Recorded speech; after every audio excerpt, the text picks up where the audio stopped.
There is a river that runs through the ancient land of Babylon, a slow and winding waterway called the Chebar. It is not the great Euphrates, nor the legendary Tigris, but something quieter, something almost forgotten. In the 6th century before the Common Era, this river became a place of exile, a gathering point for displaced people who had lost everything they once knew. Among them stood a man named Ezekiel, a priest without a temple, a servant of God in a land where foreign gods towered in gold and stone. The year was 597 BCE, and the kingdom of Judah had fallen. Not completely, not yet, but the first wave of destruction had swept through Jerusalem like a terrible wind. King Nebuchadnezzar II of Babylon had laid siege to the holy city, and when its gates finally opened in surrender, he did not simply take treasure, he took people. The elite of Judean society, the craftsmen and the educated, the priests and the nobles, were marched across the desert in chains. They were brought to Babylon, to the heart of an empire that stretched from the Mediterranean Sea to the Persian Gulf. And there they were settled along the canals and tributaries that fed the great rivers. Ezekiel was among them. He was 30 years old when the vision came, the son of a priest named Buzi, trained from childhood to serve in the Temple of Solomon. He had memorized the rituals and the prayers. He knew the precise manner in which incense should be burned, the exact words to speak over sacrificial offerings, the sacred geometry of the inner sanctuary where only the high priest could enter once a year. All of this knowledge lived within him, and all of it had become useless. The temple still stood in Jerusalem, damaged but not destroyed, yet Ezekiel could not reach it. He was 1,000 miles away, dwelling in a foreign land among foreign people, his priestly garments packed away, his purpose seemingly erased. The psychological devastation of this exile cannot be overstated. For the people of Judah, Jerusalem was not merely a capital city. It was the dwelling place of God, the single location on earth where heaven and earth intersected. The temple was the axis of the cosmos, the point around which all creation turned. To be separated from it was to be separated from the divine presence itself. Many of the exiles believed that their God could not reach them in Babylon, that he was bound to the land of Israel, confined within the walls of his sanctuary. They wept by the rivers of their captivity, hanging their harps on willow trees, able to sing the songs of Zion in a strange land. But Ezekiel was about to learn something that would change not only his understanding, but the understanding of all who would read his words for the next 26 centuries.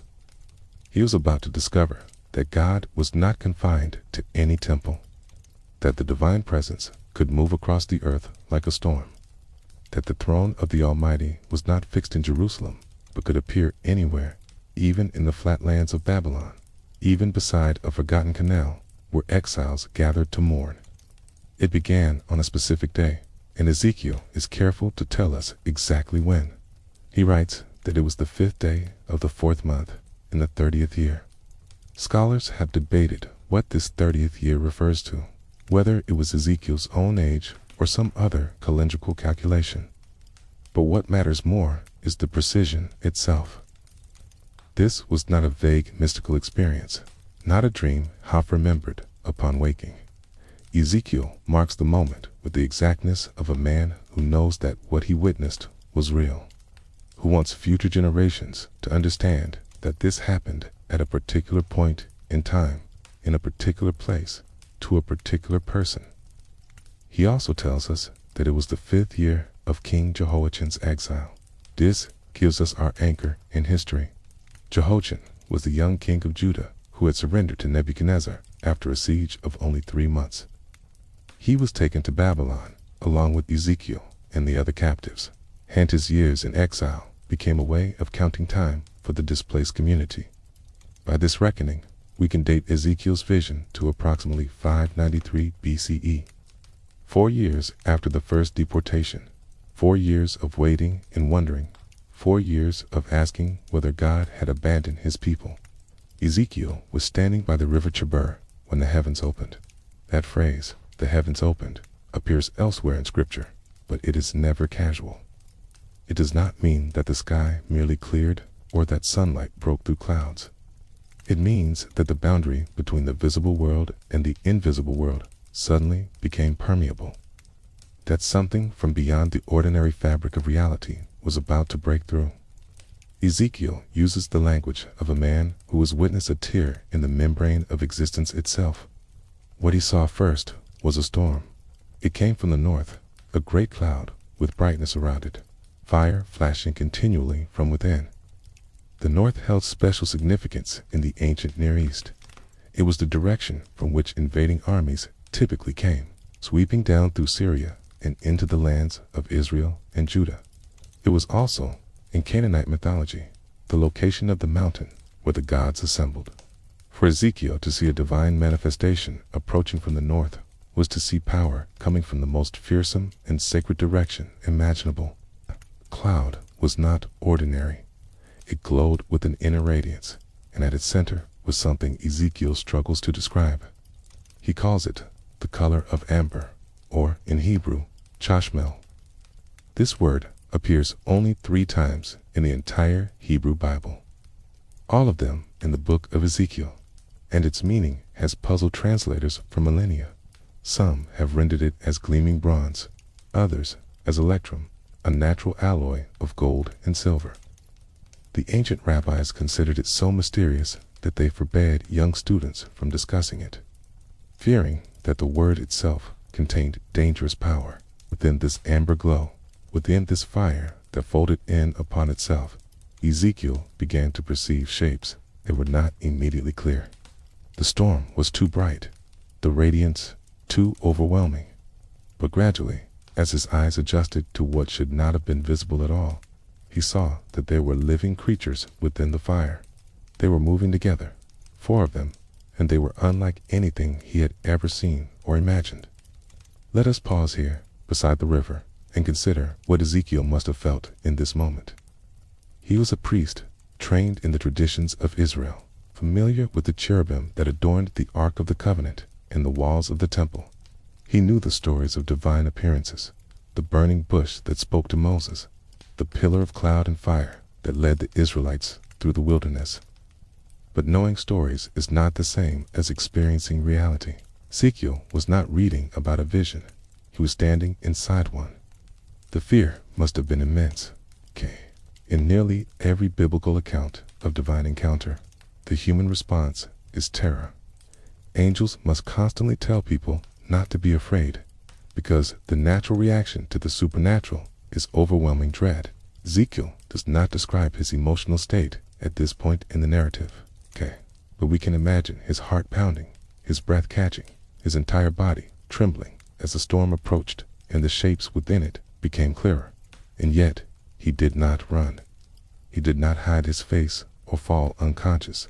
He watched, he observed. He began to catalog what he saw with the meticulous attention of a man trained to notice every detail of sacred ritual. The 4 living creatures had the likeness of a man, he writes, meaning that they were roughly humanoid in shape, standing upright with recognizable limbs. But they were not human. Each one had 4 faces and 4 wings, and their legs were straight, ending not in feet, but in hooves that gleamed like burnished bronze. The faces were the most striking feature. Each creature bore 4 of them, one looking in each direction. The front face was human. The right face was that of a lion. The left face was an ox, and the rear face was an eagle. These 4 animals were not chosen randomly. In the ancient world, they represented the highest forms of creation. The human was the pinnacle of intelligence and spiritual awareness. The lion was the king of wild beasts. The ox was the mightiest of domestic animals, essential for agriculture and sacrifice. The eagle ruled the sky, soaring higher than any other bird. To combine all 4 was to create a being that embodied the fullness of earthly life, a living symbol of creation itself. The creatures moved together as one. When they traveled, they did not turn. They simply went in whatever direction the spirit moved them, each face leading in its own direction. Their wings touched one another, forming a continuous canopy above and below. 2 wings on each creature stretched out to meet the wings of its neighbors, while 2 more covered their bodies. The sound of those wings in motion was like the roar of mighty waters, like the voice of God himself, like the tumult of an army. Between the creatures and among them, something else moved. Ezekiel describes it as burning coals of fire, like torches darting back and forth. Lightning flashed out continuously, illuminating the beings and the wheels beside them. Yes, the wheels. We have come to them at last, the detail that has captured human imagination for thousands of years. The element of Ezekiel's vision that has inspired everything from medieval mysticism to modern theories about extraterrestrial contact. God, but the wheels deserve their own meditation, their own careful examination. God, for now, let us remain with the living creatures, with the 4 faces and the 4 wings, with the straight legs and the bronze hooves. Let us remain in the moment of first encounter, when Ezekiel stood by the river and watched as the boundary between heaven and earth dissolved before his eyes. The exile had taught him that he was far from home. The vision was about to teach him that home was not what he thought it was. The God of Israel was not trapped in a building, not bound to a single city, not limited by the geography of sacred space.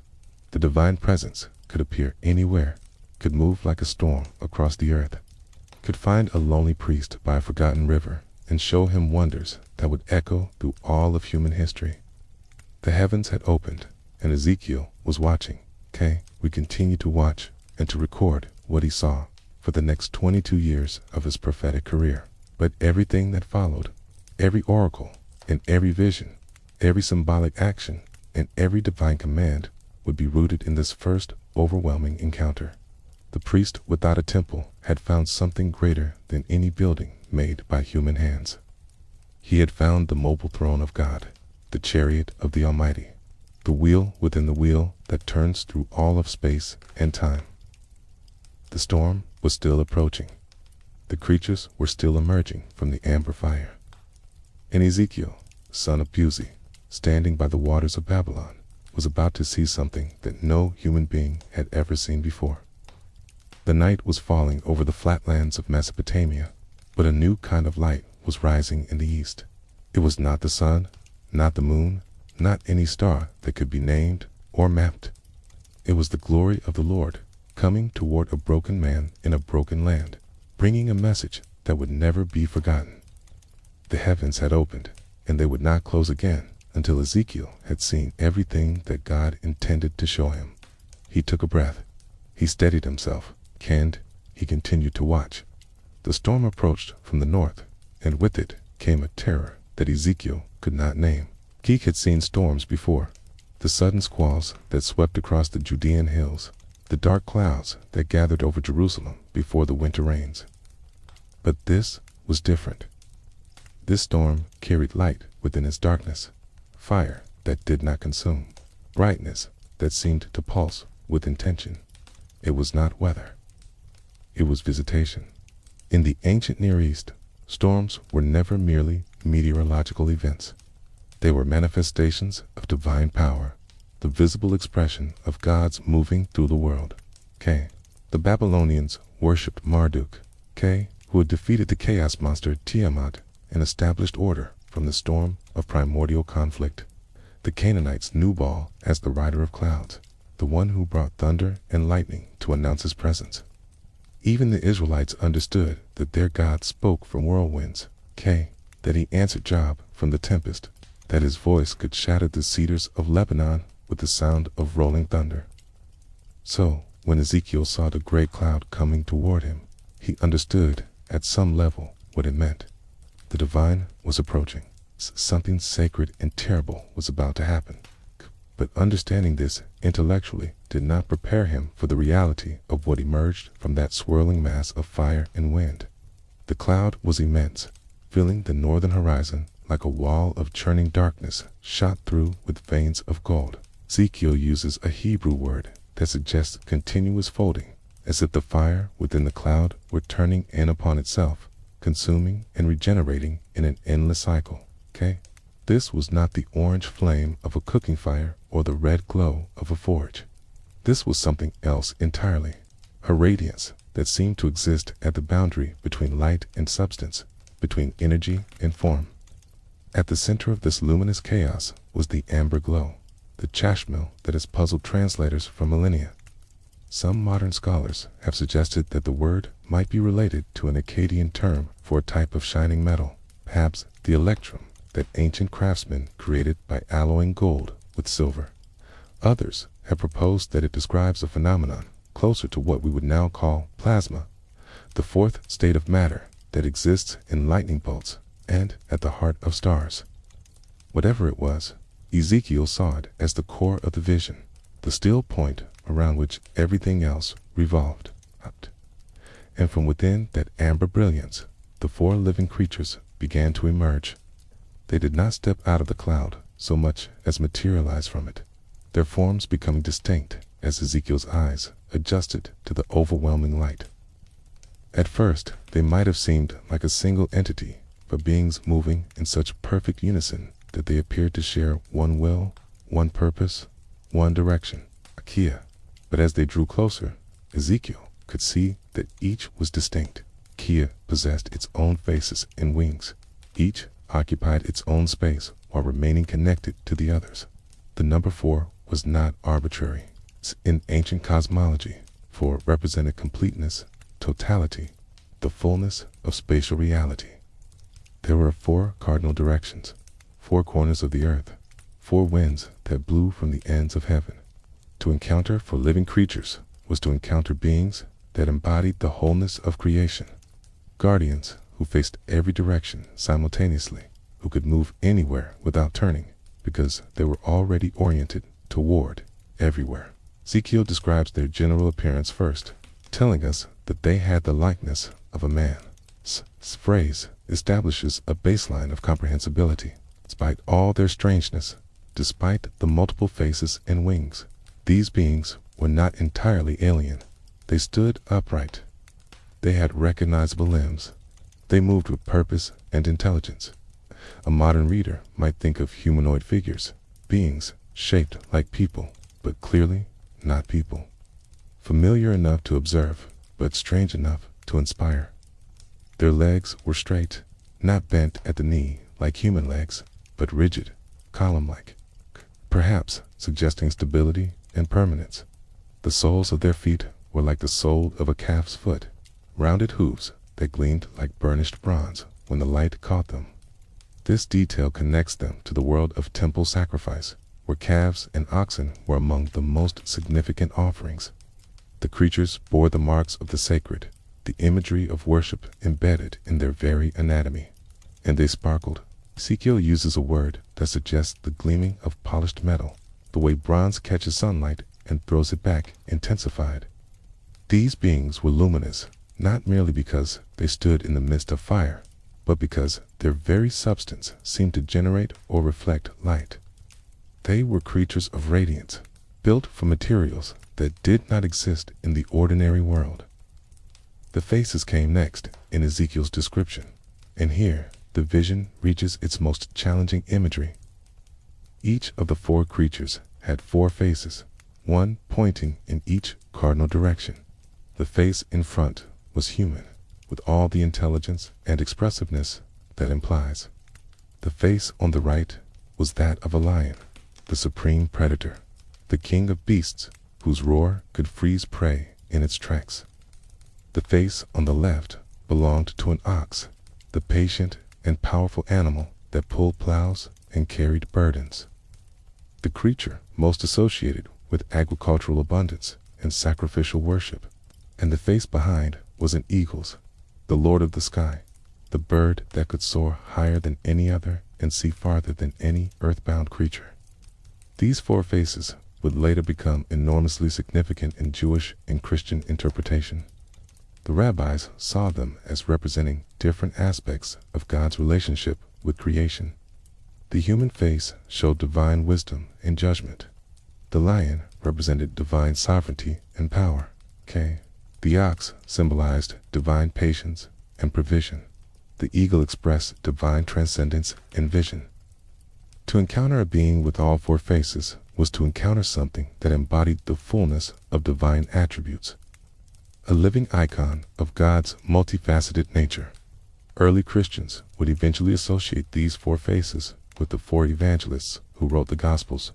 Matthew was linked to the human face because his Gospel begins with the human genealogy of Jesus. Mark was connected to the lion because his Gospel opens John the Baptist roaring in the wilderness. Luke was associated with the ox because his Gospel emphasizes sacrifice and priesthood. John was linked to the eagle because his Gospel soars to the highest theological heights, beginning not with earthly events, but with the eternal word that was with God from the beginning. But for Ezekiel, standing by the river, these interpretations lay far in the future.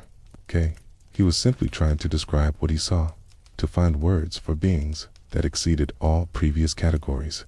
The faces did not blend into one another or shift between forms. Each was distinct, fully realized, simultaneously present. The creatures could see in all directions at once, their awareness encompassing the totality of their surroundings without any blind spot or limitation.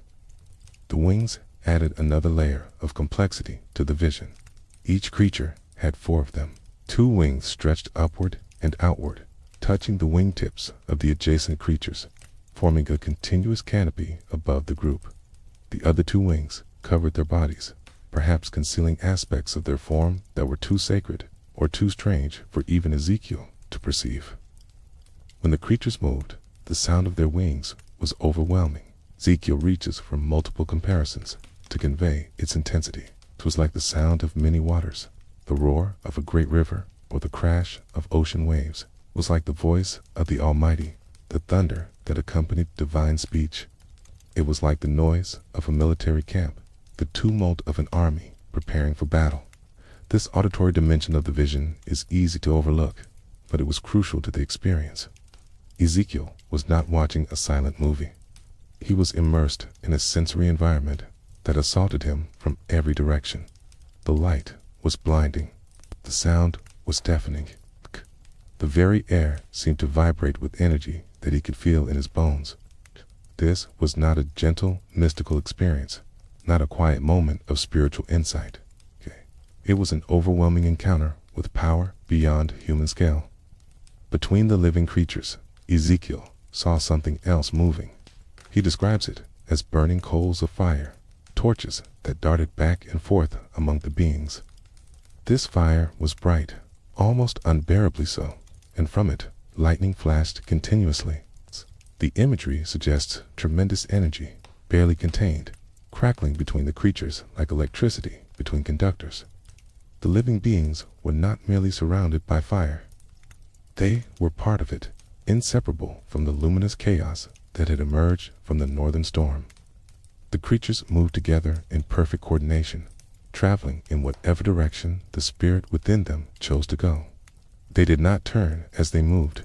They simply proceeded, each face leading when its direction was called for. This detail emphasizes their otherness, their freedom from the limitations that bind physical bodies in the ordinary world. Human beings must turn to change direction. Creatures simply went, their fourfold orientation making turning unnecessary. Ezekiel understood that he was seeing cherubim, though he does not use that word until later in his book. The cherubim were well known in Israelite tradition as the guardians of sacred space. Golden cherubim adorned the mercy seat above the Ark of the Covenant, their wings overshadowing the place where God's presence dwelt.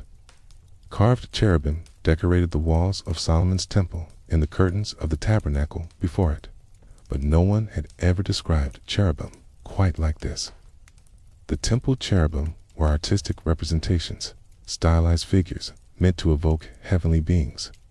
What Ezekiel saw was the reality behind those representations, the living originals of which the golden statues were merely shadows.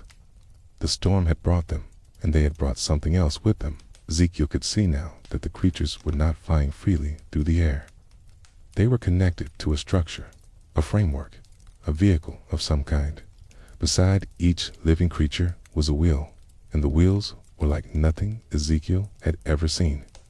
They gleamed like beryl or chrysolite, precious stones that shone with an inner light, and each wheel seemed to contain another wheel, intersecting at right angles, creating a form that could move in any direction without turning. The wheels were covered with eyes. All around their rims, eyes looked out in every direction, seeing everything, missing nothing to tell, has haunted readers for millennia. What does it mean for a wheel to have eyes? How can a mechanical structure also be a seeing entity? The boundaries between living and non-living, between creature and machine, seemed to dissolve in Ezekiel's vision. Everything was alive. Everything was aware. The entire apparatus that emerged from the storm was a single, conscious entity. The creatures and the wheels and the fire, all functioning as one vast living system. Above the creatures, above the wheels, Ezekiel saw a firmament, an expanse like crystal that stretched over their heads. This was the platform, the foundation for what came next. And what came next was the culmination of the entire vision, the point toward which everything else had been building. Above the firmament was a throne, and on the throne was a figure, right? But that revelation would require its own moment of attention. For now, Ezekiel remained transfixed by the living creatures, by the wheels that moved with them, by the fire and lightning and the sound like rushing waters. The storm from the north had opened to reveal a cosmic mechanism beyond human comprehension. A chariot of the divine that could travel anywhere in creation, carrying its sacred passenger to wherever he wished to go. The exiles by the River Chebar had wondered if their God could reach them in Babylon. The answer was approaching through the sky. Borne on 4 living creatures, with faces of human and lion and ox and eagle, accompanied by wheels within wheels, covered in countless watching eyes. The God of Israel was not confined to Jerusalem. He was coming to meet his people in the land of their captivity, and he was coming in glory. Ezekiel watched and trembled and began to understand. The 4 living creatures demanded closer attention, for they were the heart of the vision, the animating force behind everything Ezekiel witnessed. They were not merely strange beings glimpsed in a moment of mystical transport, tidy with theological weight, symbols layered upon symbols, connections reaching backward into the ancient past and forward into interpretive traditions that would span millennia. Each creature bore 4 faces, and each face carried meaning that Ezekiel's original audience would have recognized immediately. The human face was perhaps the most accessible, the most relatable. It suggested intelligence, reason, the capacity for relationship and communication.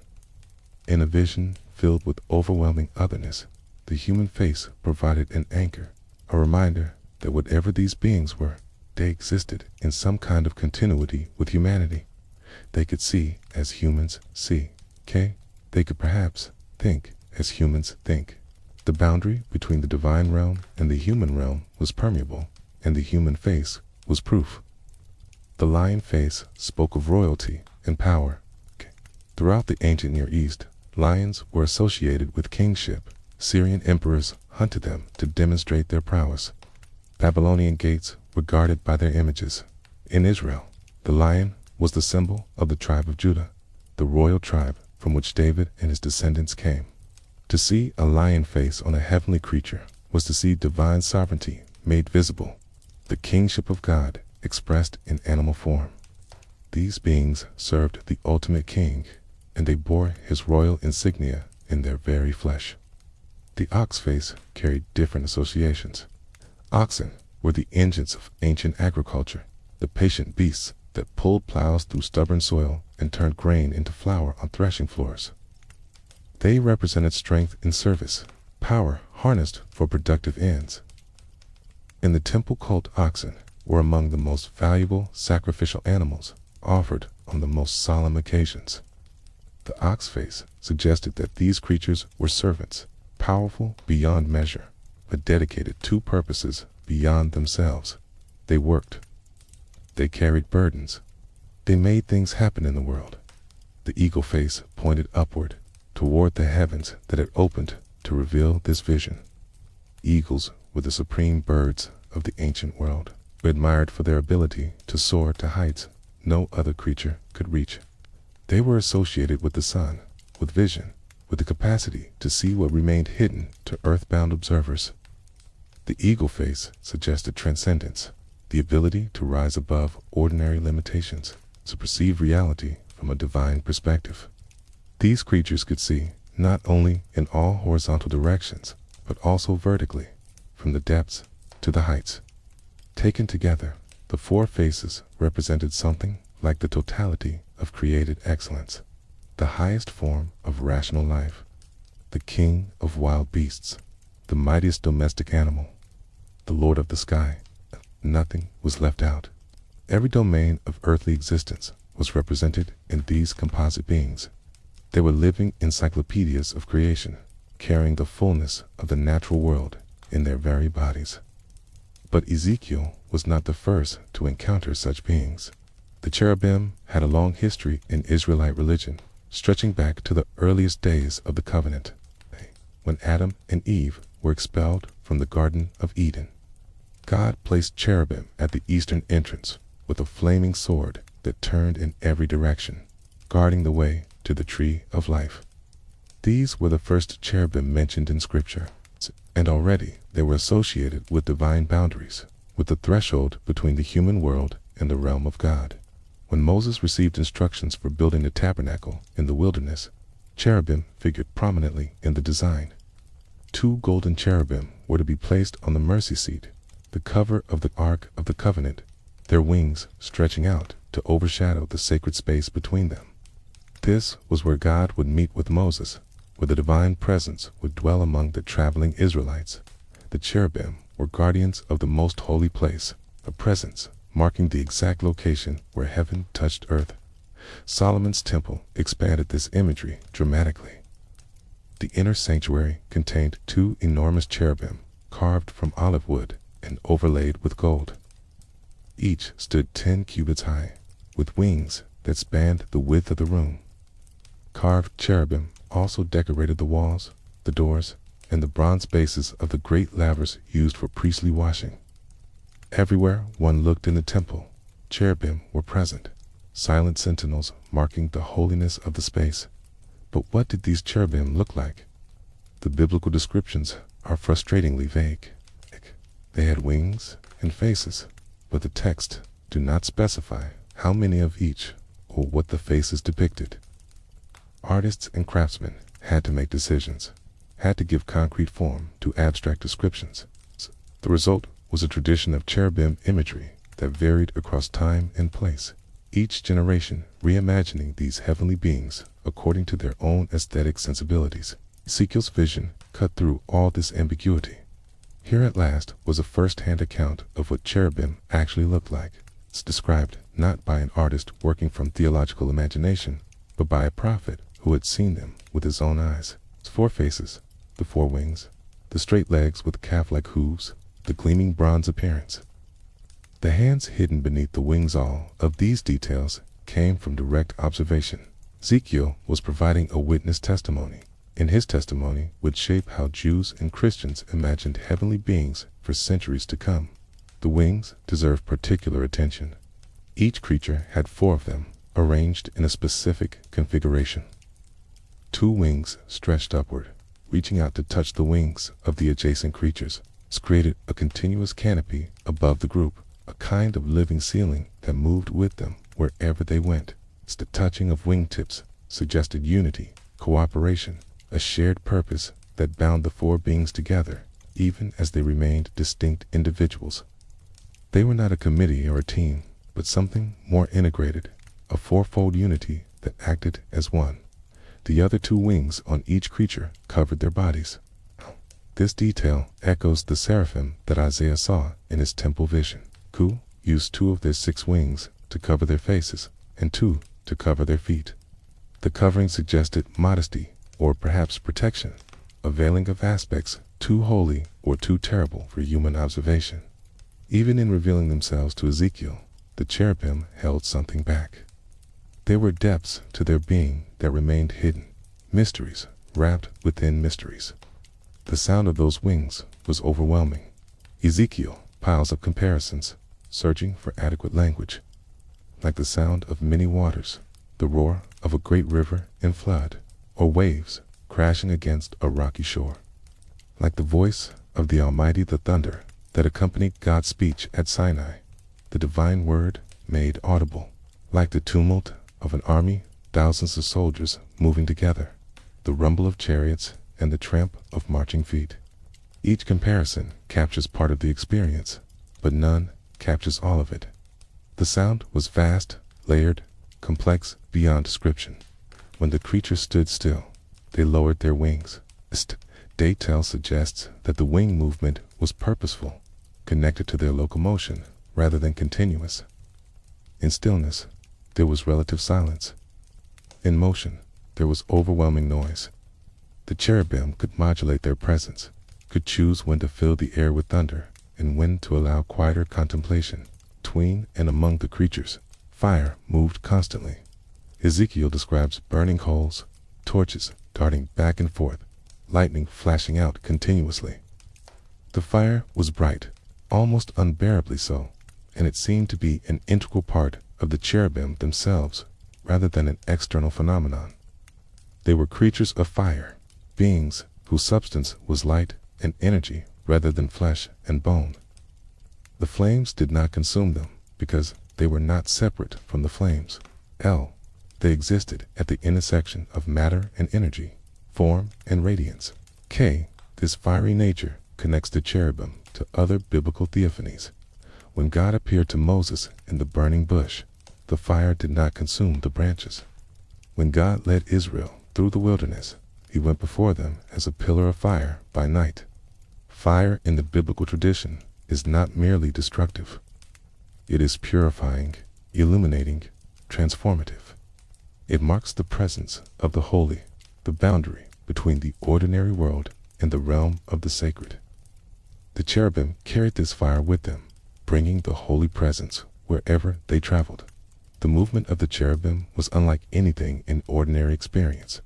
They did not turn when they changed direction. They simply went, each face leading when appropriate. The entire group proceeding as a single unit, without the need for navigation or coordination. Wherever the Spirit wanted to go, they went.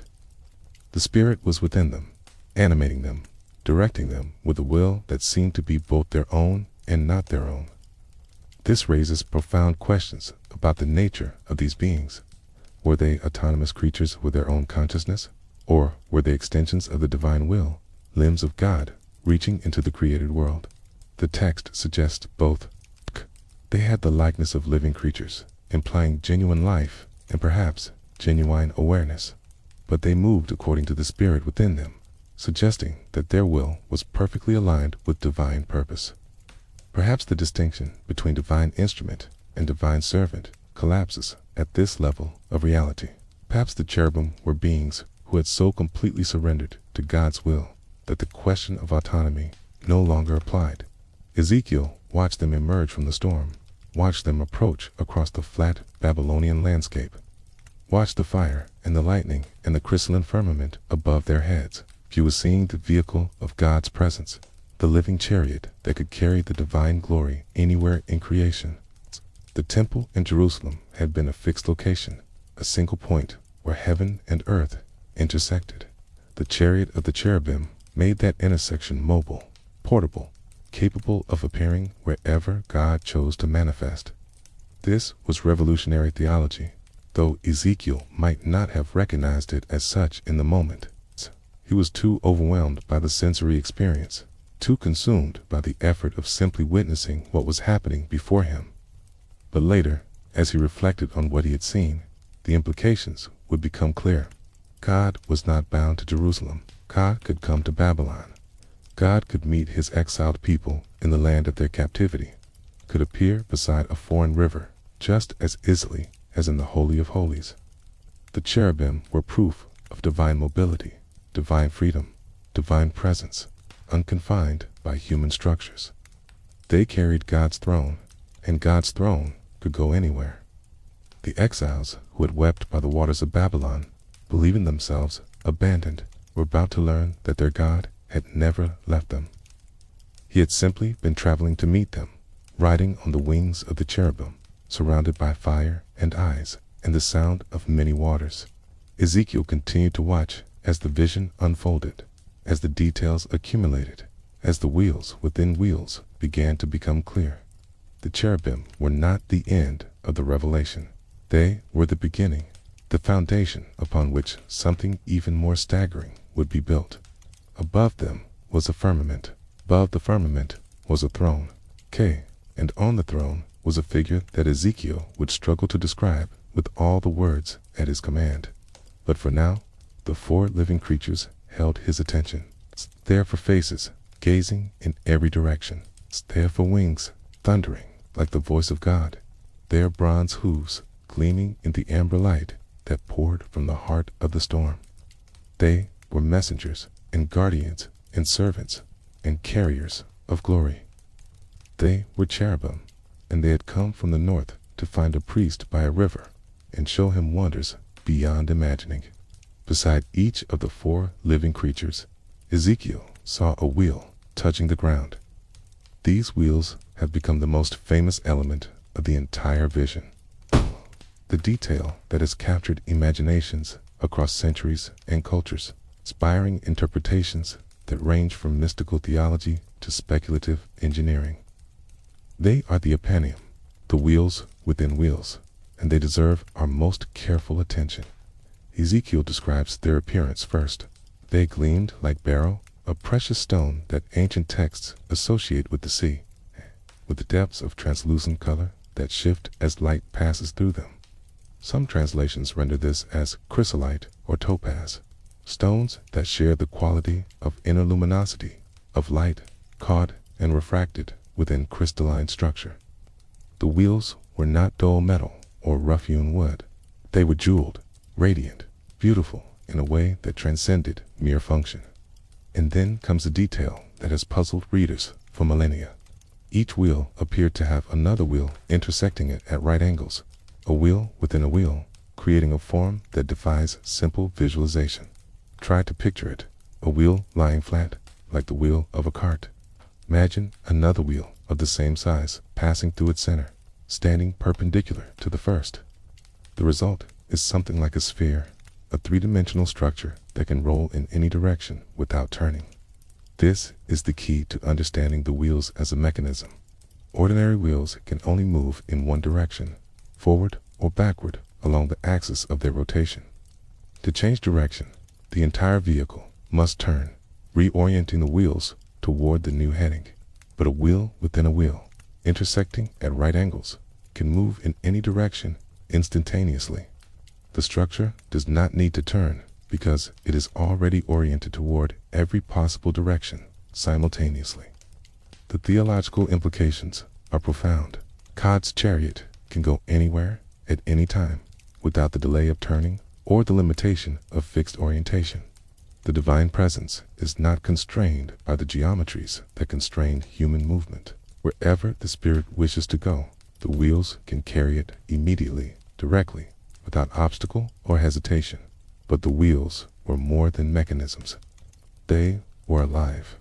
All around their rims, covering every surface, were eyes. Ezekiel emphasizes this detail, repeating it for emphasis. The rims were full of eyes, all around, all 4 of them. These were not painted decorations or symbolic representations. They were actual eyes, organs of perception, looking out in every direction simultaneously. The image is unsettling in its strangeness. We are accustomed to eyes being part of faces, located in heads, oriented in a single direction. Eyes that cover a wheel, that look everywhere at once, that belong to a structure rather than a creature. This violates our categories, our instinctive understanding of how vision and consciousness work. And yet Ezekiel insists on the detail. The wheel saw, teased. They were aware. Later Jewish tradition would develop an entire angelology around these wheel beings. The Apanim became a distinct class of celestial entity, ranked among the highest orders of angels alongside the seraphim and the cherubim. They were understood as beings of pure awareness, consciousness without the limitations of bodily form, perception that encompassed all of reality simultaneously. To be covered in eyes was to be made entirely of seeing, to exist as a living act of observation. This connects to broader theological themes about divine omniscience. God sees everything. Nothing is hidden from the divine gaze. The eyes on the wheels are a visual representation of this all-seeing awareness, a reminder that wherever the chariot travels, it brings total perception with it. There are no secrets before God, no darkness that can conceal, no hidden corner of creation that escapes notice. The wheels moved in perfect coordination with the living creatures. When the cherubim moved, the wheels moved beside them. When the cherubim stood still, the wheels stood still. When the cherubim rose from the ground, the wheels rose with them. This unity of motion suggests that the wheels and the creatures were parts of a single system, as components of one great mechanism that functioned as an integrated whole. Ezekiel explains this coordination by saying that the spirit of the living creatures was in the wheels. This phrase is crucial for understanding the vision. The wheels were not separate vehicles that the cherubim drove or directed. They shared in the same animating spirit, the same life force, the same divine energy that moved through the entire structure. The chariot was not assembled from independent parts, but grown as a unified organism. Every element connected to every other element by the spirit that flowed through all of them. This raises fascinating questions about the nature of the vision itself. Was Ezekiel seeing actual physical objects, solid structures that existed in three-dimensional space, or was he perceiving spiritual realities that he could only describe in physical terms, using the language of wheels and eyes in bronze, because he had no other vocabulary for what he witnessed? The text does not answer these questions directly. It simply reports what Ezekiel saw, leaving readers to wrestle with the ontological status of the vision for themselves. Throughout history, interpreters have taken different approaches. Medieval Jewish mystics understood the chariot as a symbolic representation of divine emanations, cascading levels of reality through which God's presence flows into the created world. Christian theologians often read the vision allegorically, finding references to Christ, the church, or the spiritual life hidden in every detail.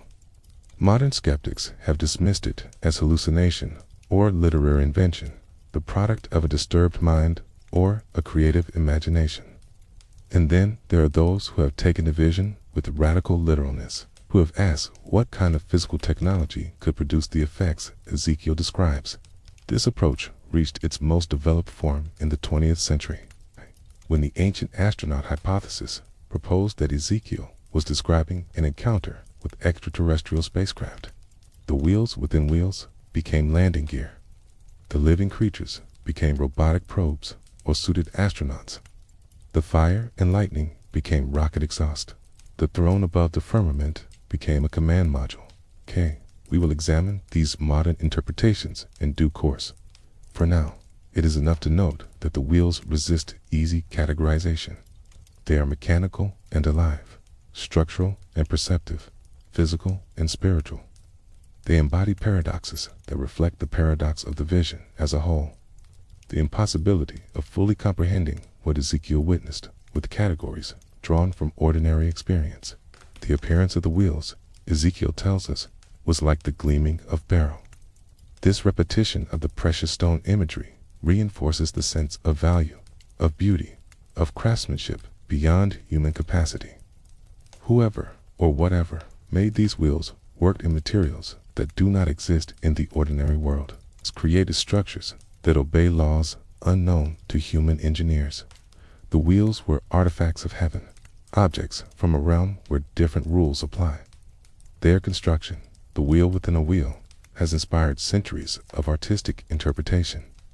Medieval illuminated manuscripts show interlocking circles, sometimes depicted as simple geometric forms, sometimes elaborated into complex rows, windows of intersecting arcs. Renaissance painters struggled to render the three-dimensional structure on two-dimensional surfaces, often settling for nested circles that hint at depth without fully achieving it. Modern computer graphics have finally made it possible to visualize the wheels as Ezekiel might have seen them. Rotating spheres of intersecting great circles covered in eyes that look out from every surface. But no artistic representation fully captures the strangeness of the original. Ezekiel was not describing a static image, but a dynamic presence, wheels that moved and saw and participated in the life of the divine chariot. They were not illustrations, but entities, not symbols, but beings. To reduce them to any single interpretation is to lose something essential about what made them so overwhelming to the prophet who first witnessed them. The wheels touched the ground, connecting the heavenly chariot to the earth. This detail matters. The vision was not entirely transcendent, not purely spiritual, not divorced from the material world where Ezekiel stood. The wheels made contact with the same soil that Ezekiel's feet pressed, the same Babylonian earth where the exiles had made their reluctant home. Heaven was reaching down to touch the ground, the divine presence establishing a point of connection with the physical realm. When the chariot moved, it moved across this ground and also above it. The wheels could rise, lifting the entire structure into the air, carrying the cherubim and the firmament and the throne into the sky. The chariot was amphibious in a sense, capable of operating in multiple environments, transitioning seamlessly between earth and heaven. This mobility reinforced the theological message of the vision. God was not trapped in any single location or limited to any single mode of presence. The chariot could go anywhere, by any route, at any speed the Spirit chose. Ezekiel watched the wheels with the same overwhelmed attention he had given to the living creatures. Every detail mattered. Every element of the vision carried meaning. The barrel gleam, the intersecting structure, the covering of eyes, the coordinated movement. The spirit within all of it contributed to a portrait of divine transportation beyond anything human beings had ever conceived. The exiles had been carried to Babylon by human power, marched across deserts by Babylonian soldiers, transported like cargo from one land to another. Now they were seeing a different kind of transportation, a divine vehicle that could move with perfect freedom, a tia that could bring God's presence to any location in creation. The contrast could not have been sharper. Human power was slow, limited, dependent on roads and supplies, and the endurance of captives. Divine power moved on wheels within wheels, carried by cherubim with 4 faces, surrounded by fire and eyes that saw everything. The wheels were still turning as Ezekiel watched, still gleaming in the amber light, still looking out with their countless eyes. Above them, the firmament stretched like crystal. Above the firmament, something even greater waited to be revealed, for the wheels would remain essential to everything that followed. The foundation upon which the entire chariot rested, the mechanism that made divine mobility possible. They were the eponym, the watchers, and the movers, the beings of pure perception and perfect motion. They had come from the north with the storm, and they had brought wonders beyond imagination. The sound of their turning must have been extraordinary. Though Ezekiel does not describe it separately from the general tumult of the vision, perhaps the wheels were silent, their jeweled surfaces rotating without friction or resistance. Perhaps their sound blended with the thunder of the cherubim's wings, becoming indistinguishable from the overall roar of divine presence. Or perhaps they produced a tone all their own, a frequency that human ears could barely register, felt more than heard in the depths of the body. What Ezekiel does tell us is that the wheels never moved independently. They were always in concert with the living creatures, always responsive to the spirit that animated the entire chariot. This coordination suggests something like consciousness, like intention, like will directed toward unified purpose. The wheels were not passive components being driven by external force. They were active participants in the movement of the divine presence, choosing their direction in the same instant that the cherubim chose theirs. Some ancient interpreters understood the wheels as representing the cycles of nature, the turning of seasons, the rotation of celestial bodies through the heavens.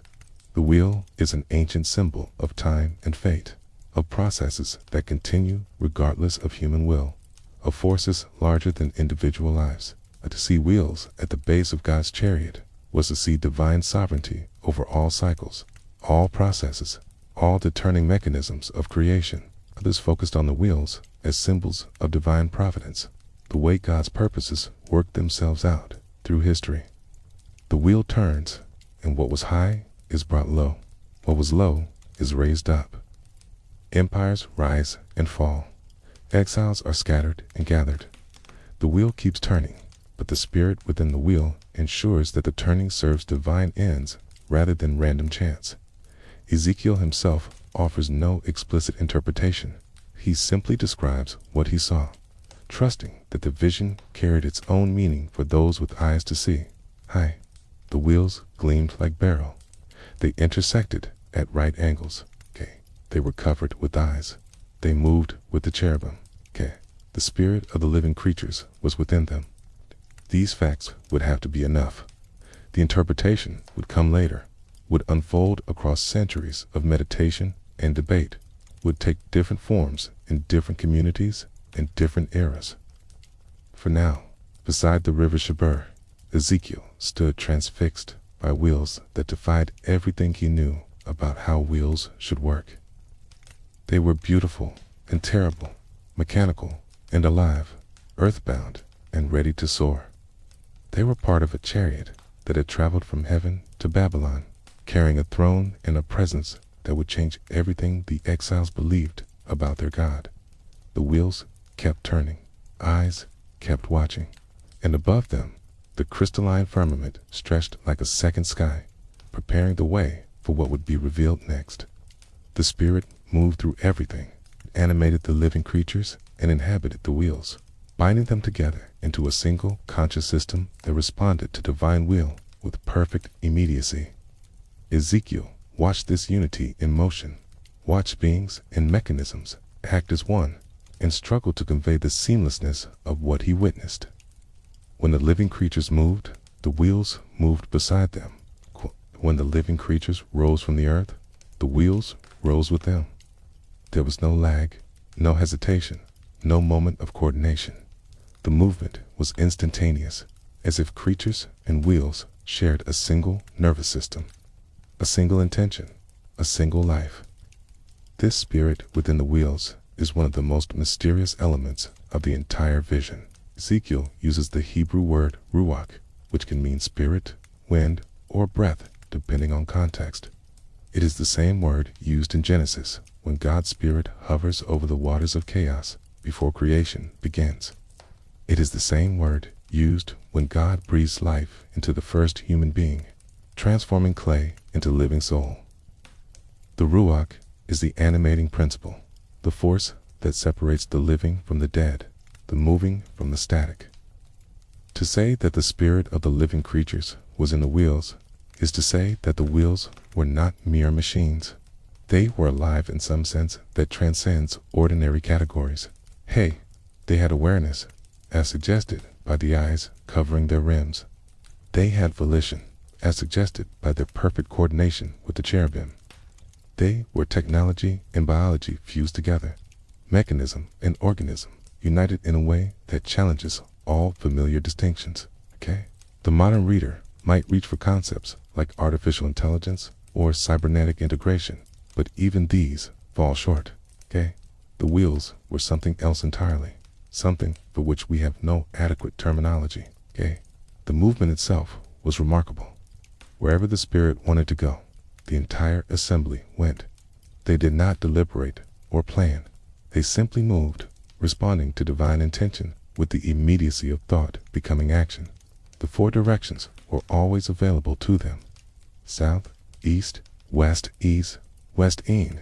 Direction was equally accessible because the fourfold orientation of the cherubim and the intersecting structure of the wheels made turning unnecessary. They were always already facing every direction, always ready to proceed along any axis. When they moved, They moved as one. This phrase recurs throughout Ezekiel's description, emphasizing the unity of the vision. The four creatures did not scatter or diverge. The wheels did not spin independently. Everything traveled together, maintaining its configuration, preserving its relationships. The living creatures formed a square, each at a corner, their wings touching. The wheels remained beside them, one wheel for each creature. The fire continued to flash between them. A crystalline firmament stayed above. The entire structure moved through space like a single vast organism, like a ship sailing on invisible currents, like a chariot riding on roads that existed only in the divine imagination. And when they rose, the wheels rose with them. This detail transforms the vision from something that might be imagined as purely horizontal, a chariot rolling across the landscape, into something fully three-dimensional. The cherubim could lift off from the ground. They could ascend into the sky. They could travel not only across the earth, but above it, moving through the air with the same ease that they moved along the surface. The wheels that had seemed designed for rolling proved equally capable of flight, rising with the creatures as if gravity had no hold on them. The sound of their movement was almost beyond description. Ezekiel reaches for comparison after comparison, piling images on top of each other in an attempt to convey the overwhelming auditory experience. The sound of their wings was like the sound of many waters.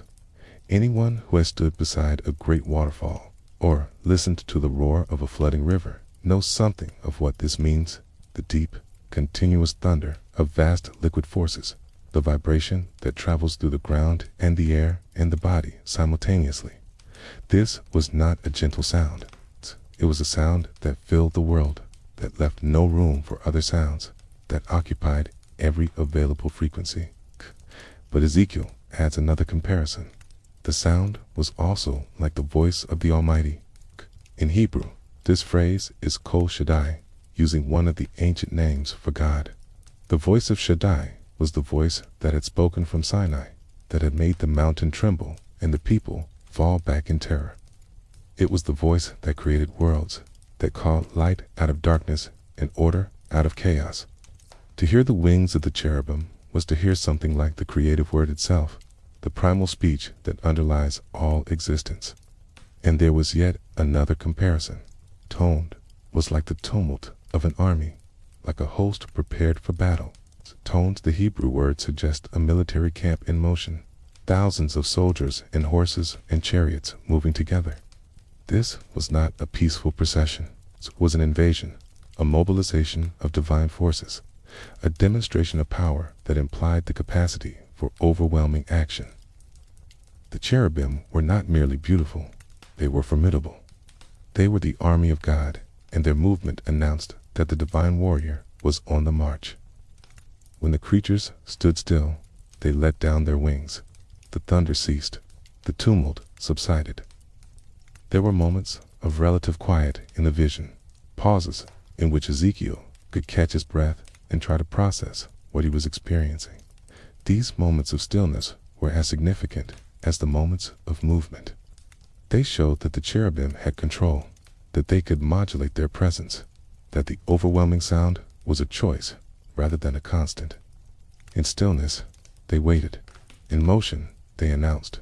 Above the heads of the living creatures, Ezekiel saw the firmament. This was the platform, the foundation for what he would see next. It stretched above the cherubim like a solid surface, though solid seems inadequate for something that gleamed like crystal or ice, something that combined transparency with structure, substance with light. The firmament in Genesis had separated the waters below, creating the space in which life could flourish. This firmament separated the realm of the cherubim from the realm that lay above them, creating a boundary that was also a floor. Under the firmament, the wings of the cherubim stretched out, one toward another. Each creature had two wings pointing upward, meeting the wings of its neighbors, supporting the crystalline expanse above.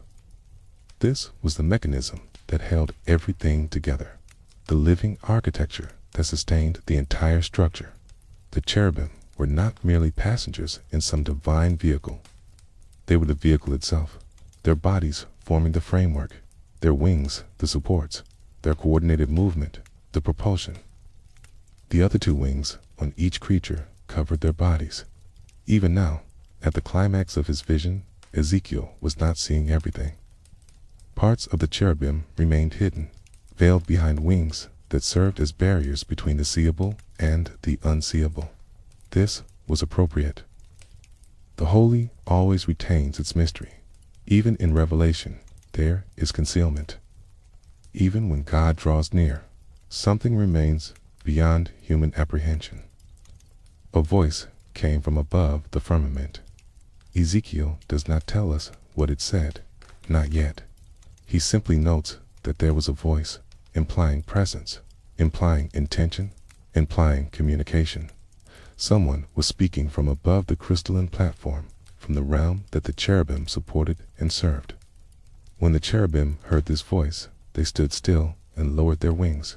The thunder stopped. The movement ceased. Everything waited for what would come next. And then Ezekiel looked up, above the firmament, above the heads of the living creatures. He saw the likeness of a throne. It had the appearance of sapphire stone, that deep blue that suggests both sky and sea, both depth and height. The throne was not empty. On it sat a figure, and the figure had the likeness of a human being. But this was no ordinary human. From the waist upward, Ezekiel saw something like gleaming metal, like the amber brilliance that had first appeared at the center of the storm. From the waist downward, he saw something like fire, and there was brightness all around. The figure on the throne was the culmination of everything Ezekiel had witnessed. The storm, the cloud, the fire, the cherubim, the wheels, the firmament of it had been leading to this moment, this glimpse of the one who sat enthroned above creation. Ezekiel was seeing what the ancient Israelites called the Decoded, the glory of the Lord, the visible manifestation of divine presence. He was seeing what Moses had asked to see and been told that no one could see and live. He was seeing the face of God, or as much of it as human eyes could bear. The brightness around the throne was like a rainbow, like the arc of color that appears after rain when sunlight passes through lingering moisture. This rainbow was not a semicircle in the distant sky, but a complete circle of radiance surrounding the divine figure, a halo of every color that light can produce. The rainbow had been a sign of covenant after the flood, a promise that God would never again destroy the earth with water. Here it appeared again, surrounding the throne, suggesting that the God who judged was also the God who saved. That divine power was always tempered by divine mercy. Ezekiel fell on his face. This was the only possible response. The vision had been building toward this moment, overwhelming him gradually, preparing him for the final revelation. But nothing could truly prepare a human being for the sight of God enthroned. The priest who had lost his temple, the exile who had wondered if God could reach Babylon, the man who had stood by the river hoping for some sign to this man, now lay prostrate on the ground, unable to stand in the presence of such glory. And then the voice spoke to him. The figure on the throne addressed the figure on the ground, the infinite speaking to the finite, the eternal reaching toward the temporal. What the voice said would change Ezekiel's life forever. Would commission him as a prophet, would set him on a path of visions and oracles that would continue for more than 2 decades. But that commission, important as it was, rested on this foundation, the vision of the chariot, the wheels within wheels. It's the living creatures who carried the throne of God across the heavens and down to earth. The glory had come to Babylon. The exiles were not forgotten. God was mobile. God was present. God was near. The wheels had brought him, and the wheels would carry him wherever he chose to go, forever and ever, world without end. This unity of spirit and mechanism, of creature and wheel, of throne and chariot, would become central to Jewish mystical tradition in the centuries that followed. The Merkabah, the chariot, would give its name to an entire school of mysticism dedicated to understanding and experiencing what Ezekiel had witnessed. Scholars would debate the nature of the spirit, that animated the wheels. Mystics would seek to ascend through the heavenly realms to glimpse the throne for themselves. The vision by the River Chebar would generate libraries of commentary, speculation, and devotion. But in that moment, Ezekiel knew none of this. He knew only that he was lying on the ground, that glory blazed above him, that a voice was calling him to rise and receive his mission. Spirit that moved through the wheels now moved through him, entering him, lifting him to his feet, preparing him to hear the words that would define the rest of his life. The same ruach that animated the cherubim would animate the prophet. The same will that directed the living creatures would direct Ezekiel's words and actions. The chariot had arrived. The throne was present. The voice was speaking. And everything, the storm, the creatures, the wheels, the fire, attained. The sapphire throne, the rainbow brightness, all of it existed to bring this moment into being, to connect the God of Israel with his exiled servant, to demonstrate that neither distance nor disaster could separate the divine from those who belonged to him. Ezekiel listened, and the Spirit entered him, and the vision continued to unfold. Above the firmament there was a throne, and upon the throne there was a figure, and around the figure there was light beyond the capacity of human language to capture. Ezekiel had witnessed the storm and the cloud, the fire and the amber glow, the four living creatures and the wheels within wheels. All of this had been preparation, a gradual unveiling that moved from the periphery toward the center, from the frame toward the portrait. Now, at last, he was looking at the portrait itself, as the one who sat enthroned above all creation, the reason why everything else existed. The expanse above the heads of the cherubim gleamed like crystal or ice, a solid surface that was somehow also transparent, a floor that was also a ceiling depending on one's perspective. Ezekiel had seen the cherubim from below, had watched their wings supporting this firmament, had heard the thunder of their movement and the silence of their stillness. Now his gaze traveled upward through the crystalline barrier to what lay beyond it. The throne had the appearance of sapphire stone. This was not the pale blue of a winter sky, but the deep, saturated blue of the sea at its most profound depths. The blue that suggests infinity, that seems to contain all other colors within its darkness. Sapphire was among the most precious stones known to the ancient world, associated with royalty and divinity across multiple cultures. The tablets on which God wrote the Ten Commandments were sometimes described as sapphire, suggesting the divine law itself was inscribed on material that reflected the color of heaven. The throne was not empty. Someone sat upon it, and Ezekiel struggles to describe what he saw. He uses the language of approximation, of likeness and appearance, knowing that direct description is impossible. There was the likeness of a throne, he says. Upon the likeness of the throne was a likeness with the appearance of a man.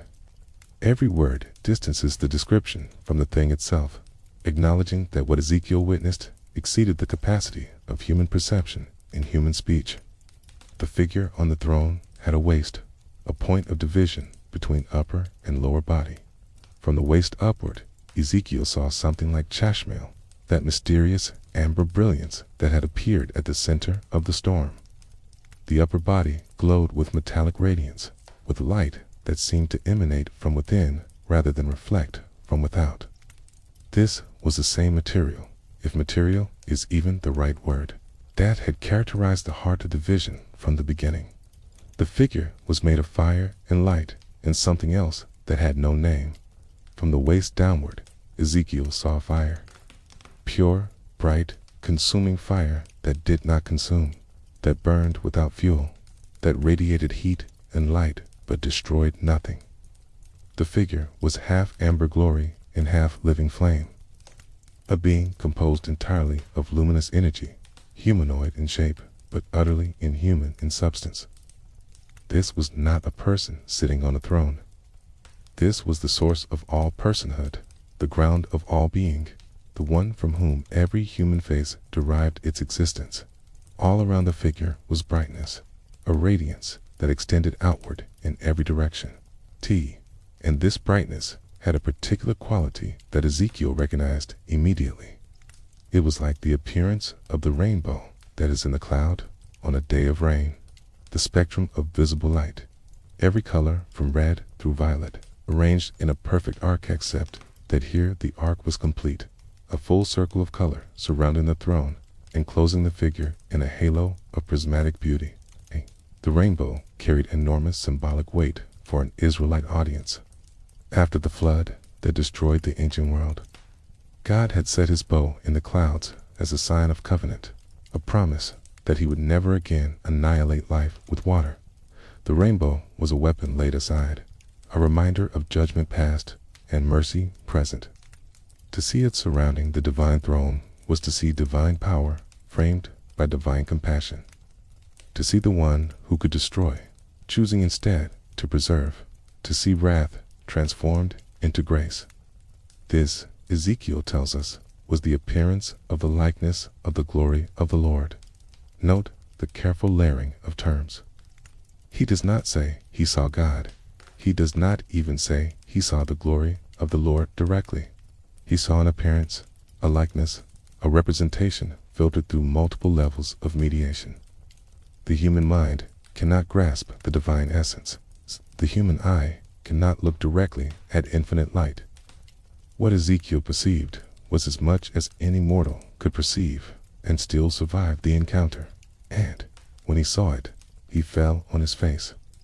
This was not a voluntary gesture of worship, not a deliberate act of prostration.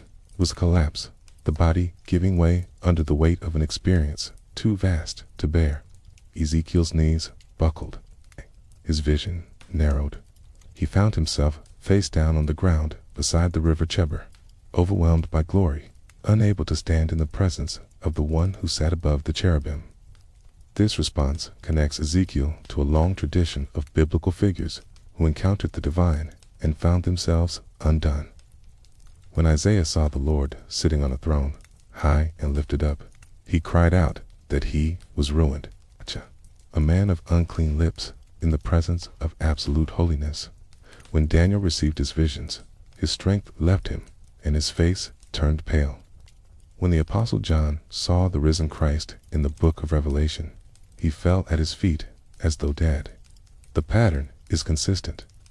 To encounter the sacred is to be shattered, to discover that ordinary human capacities are inadequate for the weight of divine presence.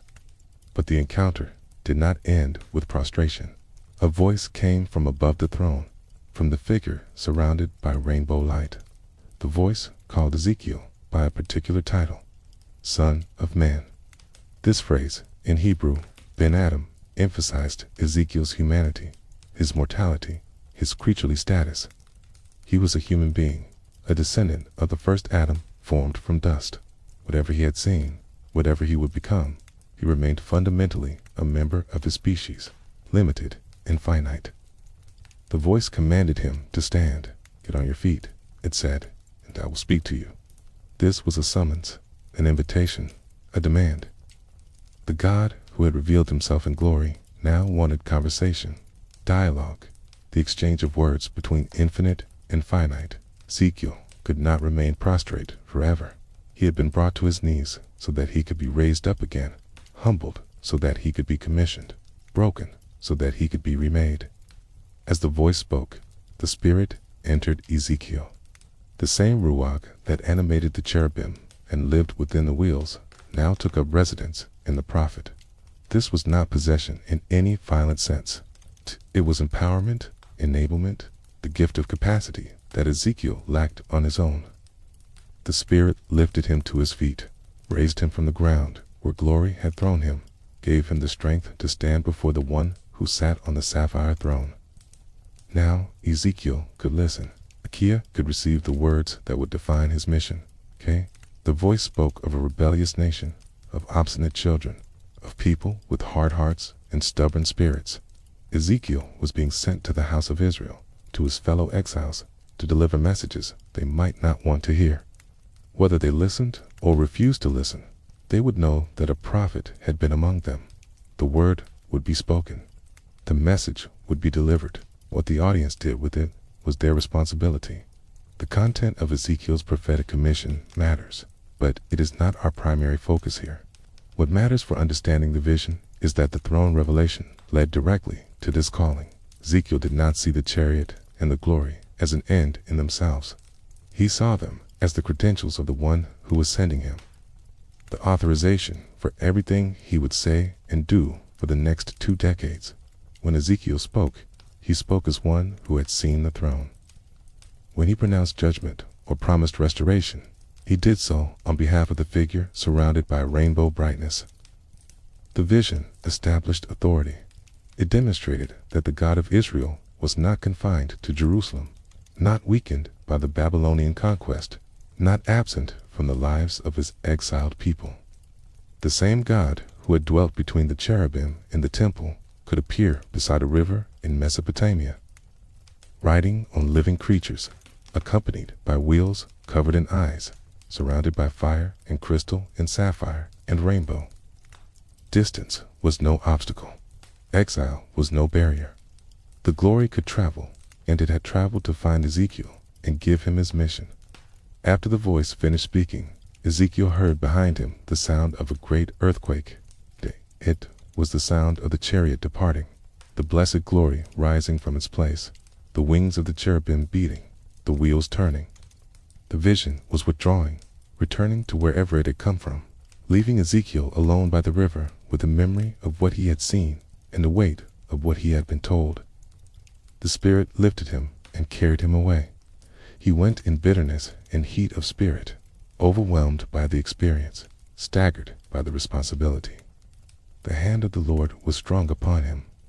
For 7 days he sat among his fellow exiles at a place called Tel Aviv, and he sat there overwhelmed, speechless, trying to process the glory and the calling and the strange new reality into which he had been thrust. But he had seen the throne. He had seen the one who sat upon it. He had heard the voice and received the Spirit and been raised to his feet by power not his own. Whatever came next, he would face it as one who knew that the glory was real, that the chariot could appear anywhere, that the wheels within wheels were even now turning somewhere beyond human sight, carrying the presence of God through all the reaches of creation. The vision by the River Chebar was complete. The prophet's life was just beginning. In the years that followed, Ezekiel would return to this vision again and again. He would see the chariot depart from the temple in Jerusalem, the glory leaving the sanctuary that had been defiled by idolatry. He would see it return in his vision of the restored temple. The glory coming back to fill the house that God's people would build when exile ended and restoration began. The chariot was not a one-time appearance, but a recurring presence in Ezekiel's prophetic experience, a touchstone that grounded all his subsequent revelations. The throne above the firmament remained central to everything. It was a source of authority, the seat of judgment, the place from which divine decrees issued forth. When Ezekiel saw visions of Jerusalem's destruction, he saw them from the perspective of one who had glimpsed the throne. When he delivered oracles against foreign nations, he spoke as one commissioned by the figure surrounded by rainbow light. The sapphire seat and its occupant were never far from his consciousness, never absent from his understanding of what it meant to be a prophet.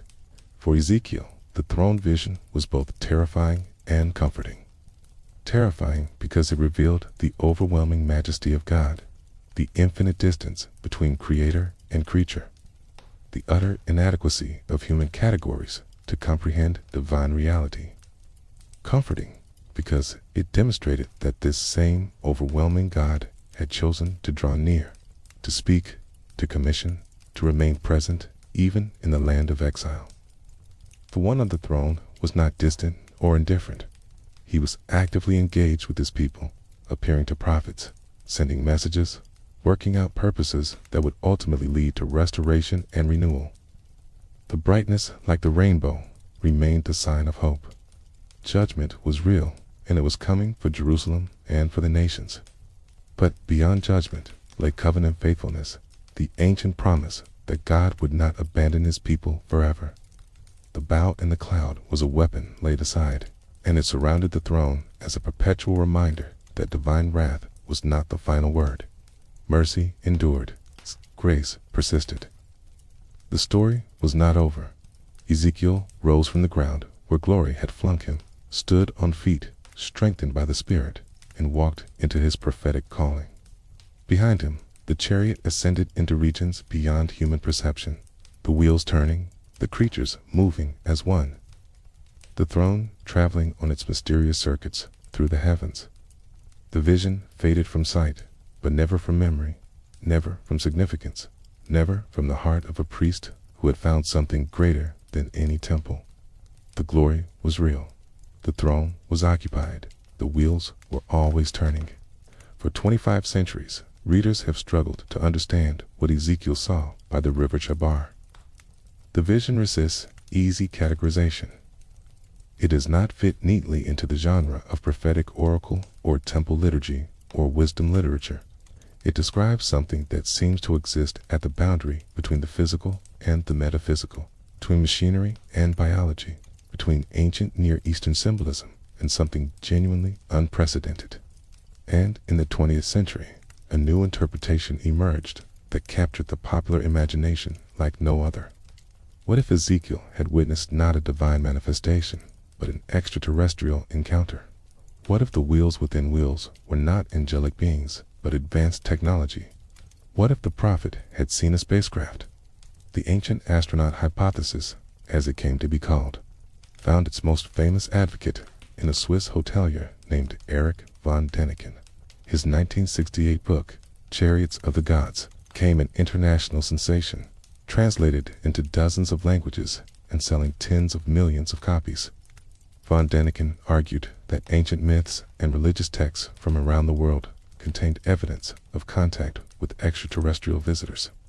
The pyramids of Egypt, the Nazca lines of Peru, the Mui of Easter Island, all of these, he claimed, were either built by aliens or inspired by their technology, and Ezekiel's vision was one of his key pieces of evidence.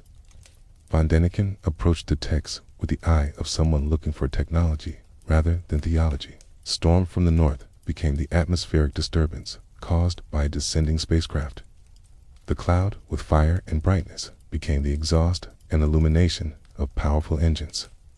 The 4 living creatures became the craft itself, with their faces representing directional indicators or viewing ports. The wheels within wheels became the landing gear, a sophisticated mechanism that allowed movement in any direction. The firmament above became the hull of the ship. The throne became the command module.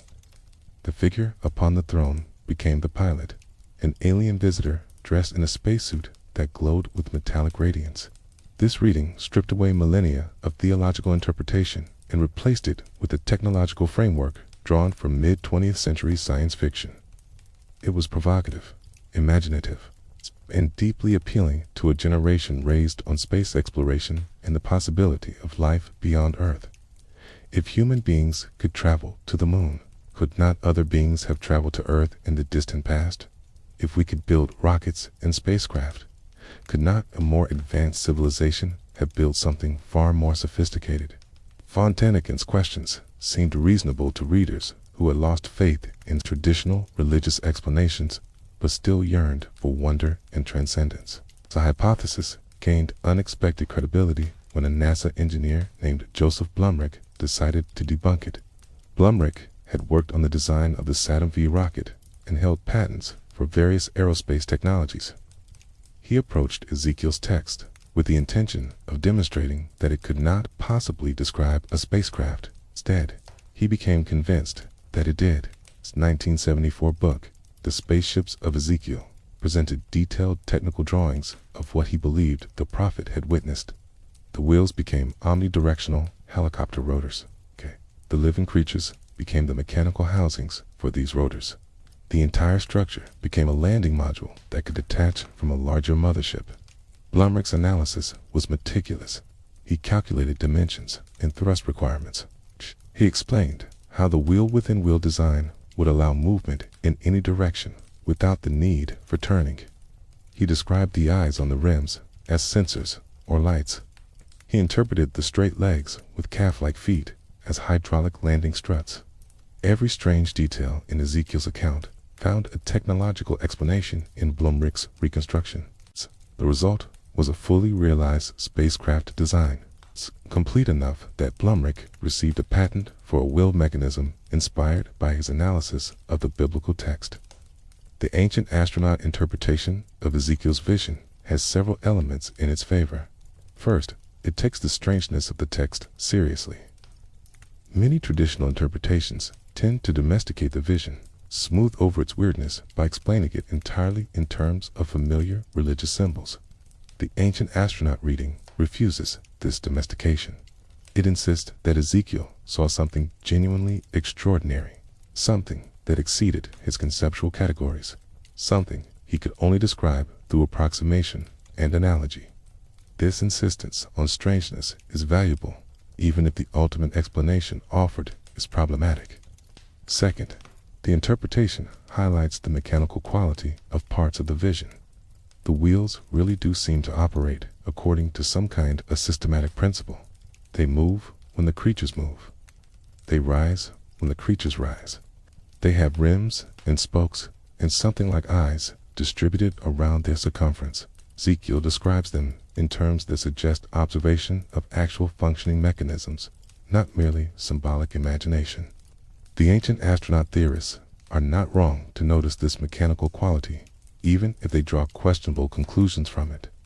Third, the interpretation asks why a divine vision would need wheels at all.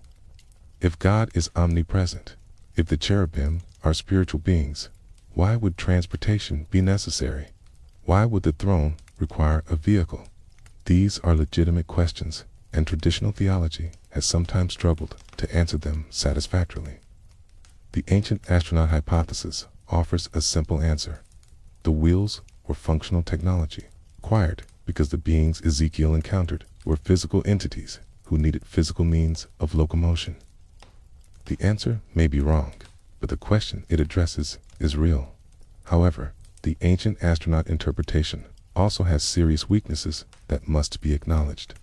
First, and most fundamentally, it removes the vision from its cultural and literary context. Ezekiel was not an isolated observer encountering an unknown phenomenon. He was a trained priest, steeped in the traditions of Israelite religion, familiar with the imagery of cherubim and thrones in divine glory. When he saw the vision, he interpreted it immediately in terms of categories he already possessed. Recognized the cherubim. He understood the throne. He knew he was seeing the glory of the Lord. To ignore this interpretive framework is to misunderstand the nature of the text. Second, the ancient astronaut interpretation tends to flatten the complexity of ancient literature. Von Däniken and his followers often read ancient texts with naive literalism, assuming that descriptions must refer to physical objects in straightforward ways. But ancient writers were perfectly capable of symbolic and figurative expression. They used metaphor and hyperbole. They described visions, knowing that visions are not photographs, that prophetic experience involves interpretation as much as observation. To assume that every detail in Ezekiel must correspond to a physical component of a spacecraft is to misunderstand how ancient visionary literature works. Third, the interpretation does not account for the theological function of the vision within the book of Ezekiel as a whole. The chariot vision is not an isolated episode. It is the foundation for everything that follows, the credentials that authorize Ezekiel's prophetic mission. The glory that appears beside the river is the same glory that later departs from the Jerusalem temple and eventually returns to the restored temple in Ezekiel's final vision. The chariot is a theological statement about divine mobility and presence, about God's freedom from spatial limitation. To reduce it to a spacecraft is to miss its function within the larger prophetic narrative. Fourth, the ancient astronaut hypothesis raises more questions than it answers. If extraterrestrials visited ancient Israel, why did they communicate through obscure prophetic visions rather than clear public contact? Why did they leave no physical evidence? Why did they apparently share the same concerns as the Israelite God with prophecies about Babylonian conquest and eventual restoration? The hypothesis requires us to believe that aliens not only visited Earth, but chose to interact with humans in ways that perfectly mimicked religious experience, leaving no trace that could not be explained by purely terrestrial factors. And yet, the ancient astronaut interpretation persists, not because it is intellectually rigorous, but because it serves certain cultural needs. It offers transcendence without traditional religion. It provides wonder without requiring faith. It allows modern readers to take ancient texts seriously while rejecting ancient worldviews. It transforms Ezekiel from a prophet receiving divine revelation into an observer reporting an encounter with advanced technology. And advanced technology is something the modern mind can believe in, even when it comes from beyond the stars. The truth may be that Ezekiel saw something real, something that genuinely exceeded his ordinary experience, but that the nature of what he saw cannot be resolved by either traditional theology or ancient astronaut theory alone. The vision stands as a testament to the limits of human understanding, to the existence of experiences that resist easy categorization. Perhaps there are more things in heaven and earth than are dreamt of in any philosophy, whether religious or scientific. What remains undeniable is the power of the vision itself. Whether one interprets the wheels as angelic beings or landing gear, as divine symbols or alien technology, they continue to fascinate and disturb. They rotate in the imagination of everyone who encounters them, moving in directions that ordinary wheels cannot move, covered with eyes that see in ways ordinary eyes cannot see. They are a mystery, and mysteries have a way of persisting long after explanations have come and gone. The ancient astronaut theorists contributed something valuable despite their methodological limitations. They reminded us that Ezekiel's vision is strange, far stranger than centuries of religious familiarity might lead us to expect.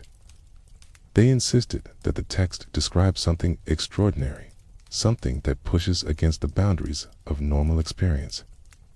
They were wrong about what that something was, but they were right to notice that it was there.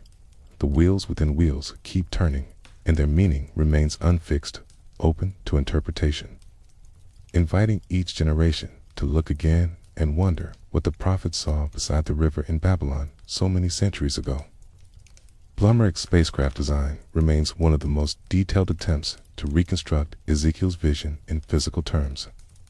His omnidirectional wheel, which he called a wheel within a wheel, was innovative enough to earn a NASA patent.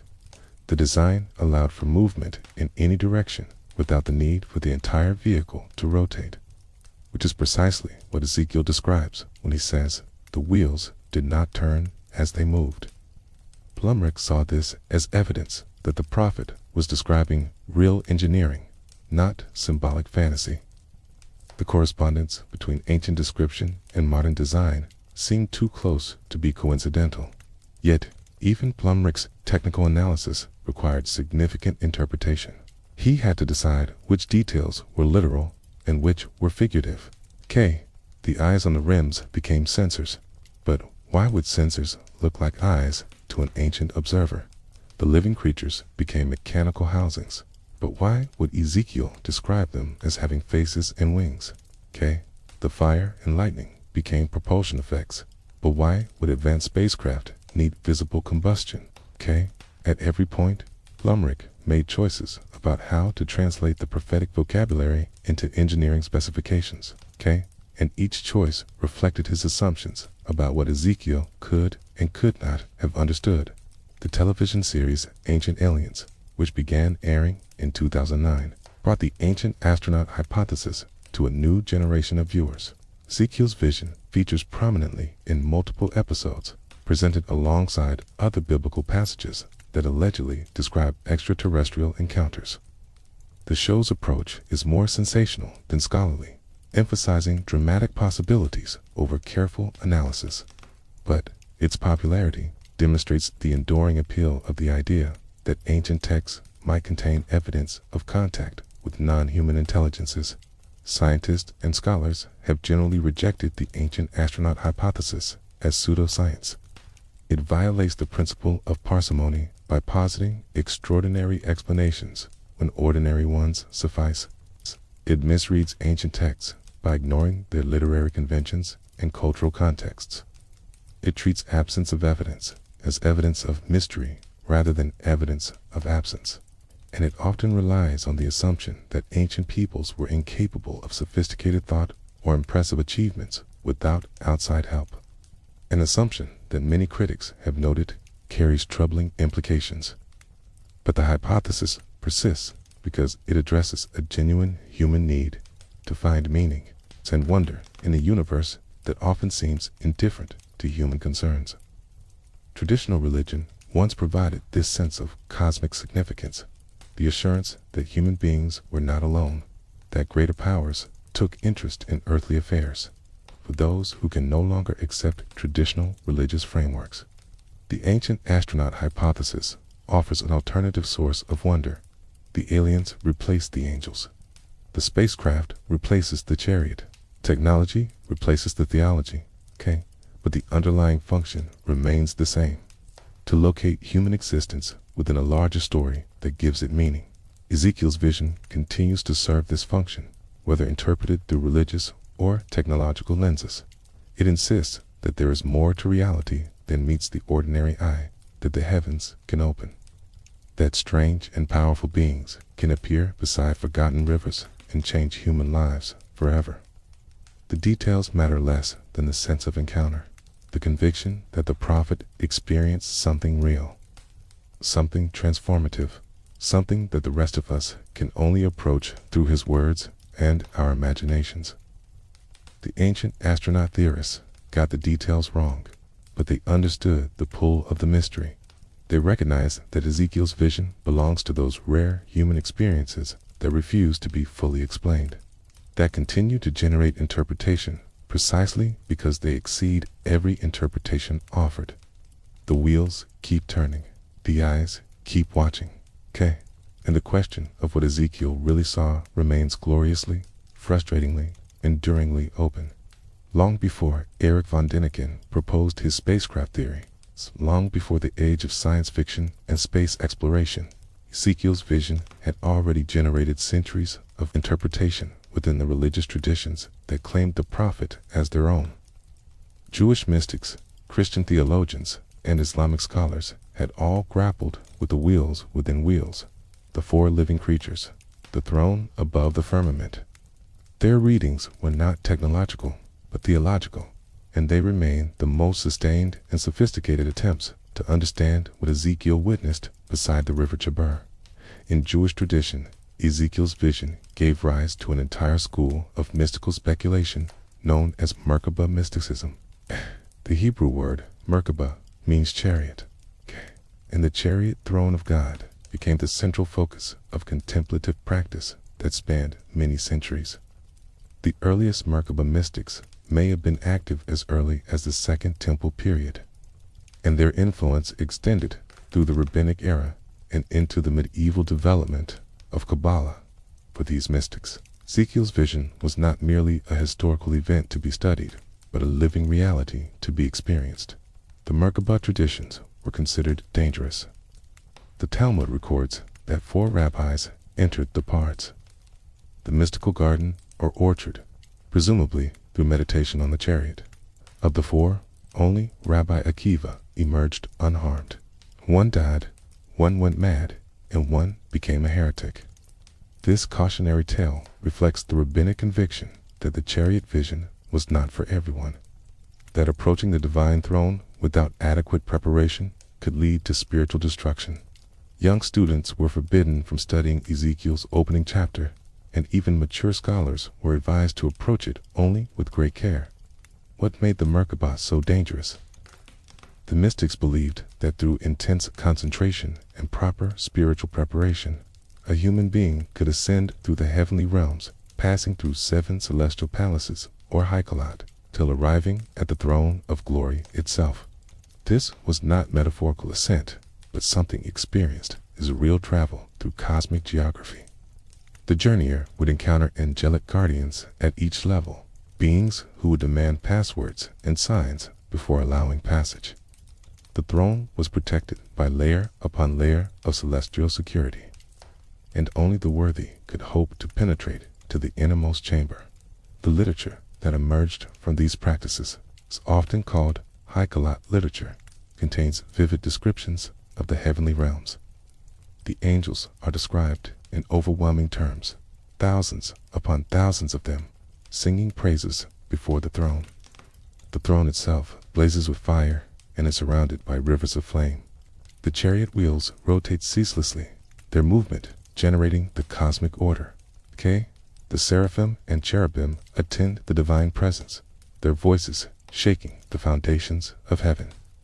This literature draws heavily on Ezekiel's vision, elaborating its details into a comprehensive map of celestial reality. The four living creatures received particular attention in Jewish interpretation. Their four faces were understood to represent different aspects of God's relationship with creation. The human face showed the divine image in which humanity was made, the capacity for wisdom and moral choice that distinguished people from animals. The lion face represented divine sovereignty and judgment, the kingship of God over all creation. The ox face symbolized divine patience and sacrificial love, the willingness to bear burdens for the sake of others. The eagle face expressed divine transcendence, the ability to soar above earthly limitations and see reality from an eternal perspective. These four faces also corresponded to the four camps of Israel in the wilderness. According to rabbinic tradition, the tribe of Judah camped to the east under the banner of a lion. Reuben camped to the south under the banner of a man. Ephraim camped to the west under the banner of an ox. Dan camped to the north under the banner of an eagle. The chariot thus recapitulated the arrangement of the Israelite community, suggesting that the heavenly throne was surrounded by the same symbolic order that governed the earthly camp. As above, so below. The wheels, called apanim in Hebrew, became understood as a distinct class of angelic beings. They were not merely vehicles or mechanisms, but living entities with their own consciousness and will. The eyes covering their rims represented omniscience, the capacity to see everything at once, to miss nothing in all of creation. The apanim joined the cherubim and seraphim in the angelic hierarchy, each order with its own function in the divine court. The cherubim carried the throne. The seraphim sang praises, kumi turned eternally, their movements sustaining the cosmic order. Christian interpretation of Ezekiel's vision developed along different but related lines. The four faces of the living creatures were early identified with the four evangelists who wrote the canonical Gospels. This identification appears as early as Irenaeus in the 2nd century and became standard in Christian iconography. Matthew was associated with the human face because his gospel emphasizes Jesus' human lineage, beginning with the genealogy, tracing descent from Abraham and David. Mark was linked to the lion because his gospel opens with John the Baptist roaring in the wilderness, a voice crying out to prepare the way of the Lord. Luke received the ox because his gospel emphasizes themes of sacrifice and priesthood, beginning in the temple with Zechariah and ending with Jesus' sacrificial death. John was connected to the eagle because his gospel soars to the greatest theological heights, beginning not with earthly events, but with the eternal word that was with God in the beginning. These associations appear throughout Christian art, with the four evangelists regularly depicted, accompanied by their symbolic creatures. The winged man, the winged lion, the winged ox, and the eagle became instantly recognizable symbols of the gospel writers. The wheel within a wheel attracted its own Christian interpretations. Some saw it as representing the relationship between the Old and New Testaments, two covenants rotating within each other, distinct yet interconnected. Others understood it as symbolizing the interpenetration of divine and human natures in Christ, two realities united without confusion. Still others read the wheels as representing divine providence, the invisible mechanism by which God governs all events, turning history toward its appointed end. The eyes on the rims became symbols of divine omniscience, God seeing all things at all times, nothing hidden from his gaze. Medieval Christian mystics drew on Ezekiel's vision in their own contemplative writings. Decoded of Bingen, the 12th century abbess and visionary, depicted wheel-like cosmic structures in her illuminated manuscripts, images that combined Ezekiel's opanum with her own mystical experiences. Dante placed Ezekiel's creatures in his Purgatorio, drawing on the tradition of the four evangelists while adding layers of his own poetic meaning. The chariot vision permeated Christian imagination, appearing in unexpected places, shaping how believers understood both Scripture and their own spiritual experiences. Islamic tradition also engaged with Ezekiel, known in Arabic as Dal-Kifl, though with less emphasis on the chariot vision specifically. The Quran mentions Dal-Kifl twice, listing him among the prophets, but without narrating his visions. Islamic scholars drew on Jewish and Christian traditions to fill in details of his life and ministry. The concept of divine throne, the Arsh, figures prominently in Islamic cosmology, with angels bearing the throne of Allah in ways that echo the cherubim of Ezekiel's vision. The connections are not exact, but the family resemblance is unmistakable. Kabbalistic interpretation, emerging from medieval Jewish mysticism, added yet another layer of meaning. The chariot became associated with the Sephirot, the 10 divine emanations through which the infinite God manifests in the finite world. The 4 living creatures corresponded to 4 of the Sephirot, their faces representing different aspects of the divine personality. The wheels represented lower levels of emanation, the mechanisms through which divine energy flows into creation. The entire chariot became a map of the Godhead, a diagram of divine structure that the initiated could study and ultimately experience through meditative ascent. What unites all these interpretations, despite their differences, is the conviction that Ezekiel's vision reveals something true about ultimate reality. The vision is not dismissed as hallucination or invention, but embraced as genuine revelation, a window into dimensions of existence normally hidden from human sight. The interpreters disagree about what exactly is being revealed, but they agree that something is being revealed. The vision has content. It communicates truth. It matters. This stands in sharp contrast to modern secular readings that treat the vision as psychological symptom or literary fiction. Traditional interpreters, whether Jewish, Christian, or Islamic, approach the text with the assumption that Ezekiel actually experienced something real, that his descriptions, however inadequate, point toward genuine realities. The throne is not a metaphor for something else. It is a throne. The creatures are not symbols of abstract ideas. They are creatures. The wheels are not literary devices. They are wheels. The vision has ontological weight.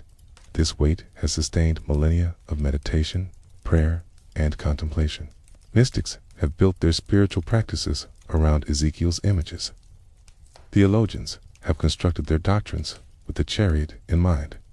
Artists have filled cathedrals and manuscripts with winged creatures and intersecting wheels. The vision has been a seed that has grown into forests of interpretation, each tree drawing nourishment from the same root while branching in its own unique direction. The theological and mystical readings of Ezekiel's vision offer something that the ancient astronaut hypothesis cannot provide.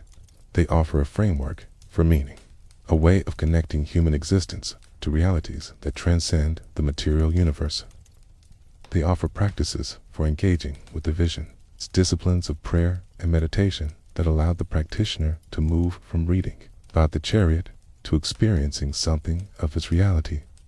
They offer community, traditions of interpretation that link contemporary seekers with the generations of predecessors who have grappled with the same mysterious text. The wheels turn differently in these traditions than in the spacecraft theories. They turn through the heavens, bearing the throne of the Almighty, singing praises with every rotation. They turn through the Sephirot, channeling divine light into created realms. They turn through history, carrying providence toward its appointed consummation. They turn through the human heart, inviting those who contemplate them to rise from the ground, where glory has flung them, and stand in the presence of mystery.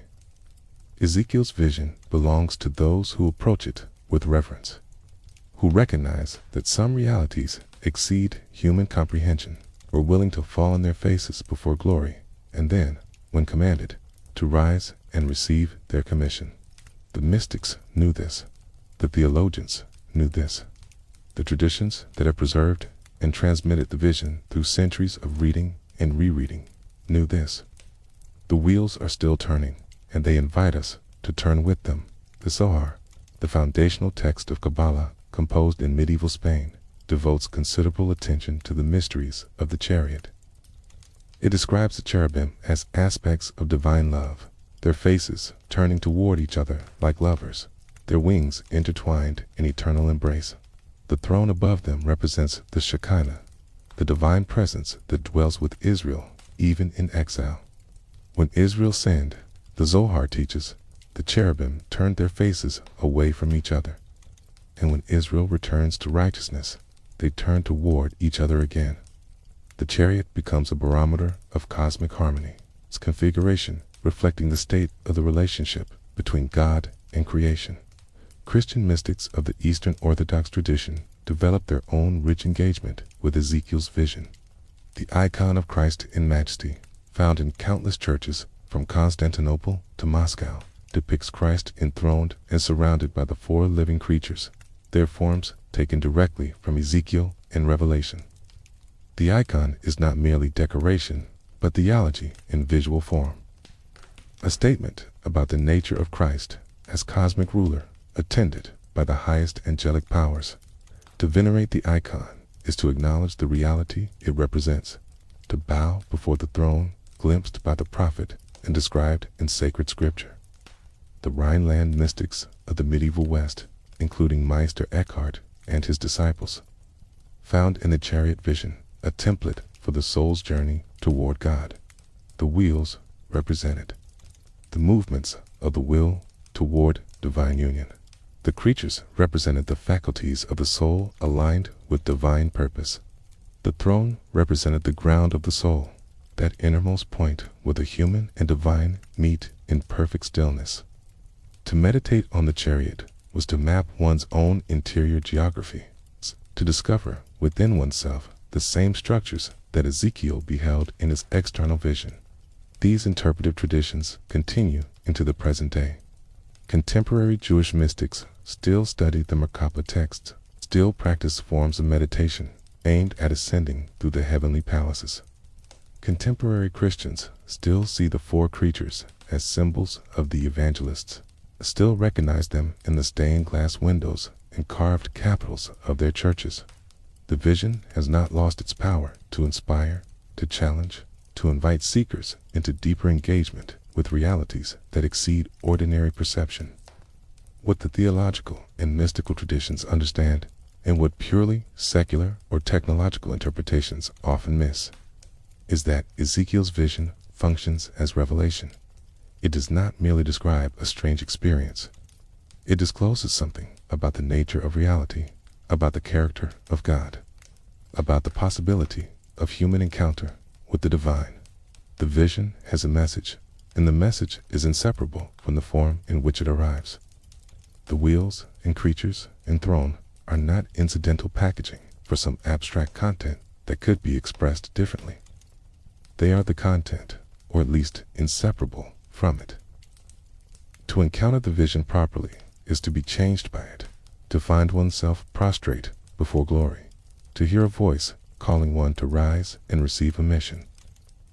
The mystics and theologians have always known this. They have approached the text not as a puzzle to be solved, but as a presence to be encountered, a reality to be entered, a mystery to be inhabited, rather than explained away. The chariot waits beside the River Chebar. The wheels are covered with eyes. The creatures bear their four faces toward the four directions. The throne gleams like sapphire above the crystalline firmament, and the voice still speaks to all who have ears to hear, calling them to stand in the presence of the holy and receive whatever word they are given to carry into the world. The vision beside the River Chebar was not an end in itself. It was a beginning, the foundation upon which Ezekiel's entire prophetic ministry would be built. Everything that followed the oracles of judgment, the symbolic actions, the visions of destruction and restoration flowed from that initial overwhelming encounter with the glory of the Lord. To understand why the chariot appeared to an exiled priest in Babylon, we must understand what Ezekiel was being called to do and what message he was being given to deliver. The immediate context was catastrophe. Jerusalem had not yet fallen completely, but the end was clearly approaching. The first deportation in 597 BCE had stripped the city of its king, its nobles, its skilled craftsmen, and its religious leaders.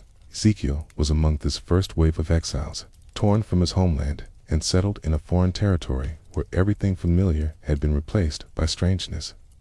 The temple still stood in Jerusalem, but it was compromised, cued by a puppet king who owed his throne to Babylonian power, surrounded by a populace that seemed determined to provoke divine judgment through continued idolatry and injustice.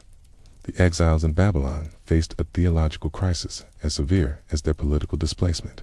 God dwelt in the temple in Jerusalem. What did it mean to be separated from that temple? If the promised land was the inheritance of Abraham's descendants, what did it mean to be living in the land of their enemies? If Israel was chosen by God for special blessing, why had God allowed them to be conquered and scattered? These questions pressed on the exiled community with relentless weight, and the answers were not obvious. Some of the exiles concluded that their God had been defeated. The gods of Babylon were stronger. The Mesopotamian deities had proven their superiority through military victory. This was a common ancient assumption that the outcomes of battles between nations reflected the outcomes of battles between their divine patrons. If Babylon had conquered Judah, then Marduk had conquered Yahweh. The logical response was to transfer allegiance to the winning side, to abandon the God who had failed to protect his people and embrace the gods who had demonstrated their power. Others maintained faith in Yahweh, but believed he could not reach them in Babylon. God was tied to the land of Israel, bound to the temple in Jerusalem. In exile, they were beyond his jurisdiction, outside the sphere of his effective action. They could remember him, could mourn for the homeland where he dwelt, but they could not expect him to act on their behalf in this foreign territory. The songs of Zion could not be sung by the rivers of Babylon, and the God of Zion could not help them there. Into this crisis of faith, the chariot vision arrived with shattering force. Terror was not defeated. God was not confined. God could appear anywhere he chose, could ride his throne across the heavens, could find his people in the flatlands of Mesopotamia as easily as in the hills of Judah. The wheels within wheels demonstrated divine mobility. The creatures bearing the throne demonstrated divine power. The glory surrounding the figure on the sapphire seat demonstrated that nothing had been lost, that the God of Israel remained the God of all creation, unlimited by geography or politics or the apparent victories of rival deities. This was revolutionary theology, and Ezekiel was its messenger. When he spoke to his fellow exiles, he spoke as one who had seen the throne. When he pronounced judgment on Jerusalem, he did so with the authority of one who had received his commission directly from the enthroned figure surrounded by rainbow light. The chariot was his credential, his proof that he spoke not his own words, but words that originated from the highest possible source. The message Ezekiel received was harsh, was being sent to a rebellious nation, to people who had stubbornly rejected divine guidance for generations. Whether they listened or refused to listen, they would know that a prophet had been among them. Ezekiel was not promised success. He was not assured that his words would be heeded. He was simply commissioned to speak, to deliver the message, to be faithful to his calling, regardless of the response it received. God gave Ezekiel a scroll and commanded him to eat it. The scroll was covered with writing on both sides, words of lamentation and mourning and woe. When Ezekiel consumed it, the scroll tasted sweet as honey in his mouth, even though its contents were bitter. This strange symbolic action represented the internalization of the prophetic word. Ezekiel was not merely to recite messages dictated from outside. He was to absorb them, to make them part of himself, to speak from a place of complete identification with what he proclaimed. The commission included a warning. Ezekiel was appointed as a watchman for the house of Israel. A watchman stood on the city walls, scanning the horizon for approaching danger. When he saw an enemy army approaching, he was obligated to sound the alarm. If he warned the city and the people did not respond, their blood was on their own heads. But if the watchman failed to warn them, if he saw the danger and remained silent, then he shared responsibility for the destruction that followed. Ezekiel was being made accountable not just for speaking, but for speaking effectively, for ensuring that his audience understood the stakes of their choices. This watchman role shaped the entire character of Ezekiel's prophecy. He was not a comforting presence, not a chaplain offering reassurance to a traumatized community. He was an alarm, a warning siren, a voice announcing that worse was yet to come. Jerusalem would fall. The temple would be destroyed. The remaining population would be killed or scattered. The judgment that had begun with the first deportation would reach its terrible completion.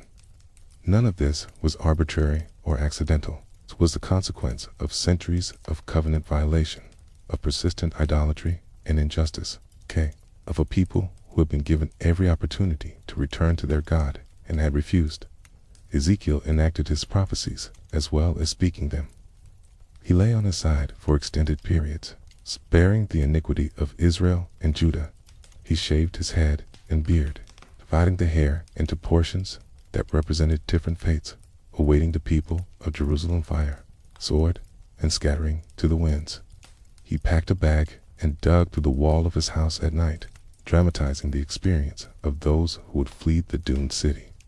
He was forbidden to mourn publicly when his wife died, symbolizing the numbness that would overcome the people when the temple was destroyed. His very life became a prophetic performance, every action laden with meaning for those with eyes to see. But judgment was not the final word. Ezekiel also received visions of restoration, promises that went beyond the immediate catastrophe to a future renewal. The famous vision of the Valley of Dry Bones depicted a scattered people reconstituted, dead bones coming together, receiving sinew and flesh and breath, rising as a vast army. This was not merely metaphor for political revival. It was a promise of resurrection, of life emerging from death, of hope persisting even in the most hopeless circumstances. The same God who judged would also restore. The same glory that departed from the temple would one day return. In Ezekiel's final vision, the chariot appeared again. The prophet was shown a new temple, measured in precise detail, a structure that would replace the destroyed sanctuary with something even more glorious. And into this temple, the glory of the Lord returned.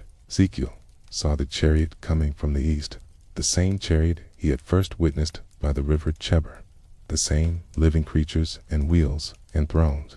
The glory filled the temple as it had filled Solomon's sanctuary centuries before.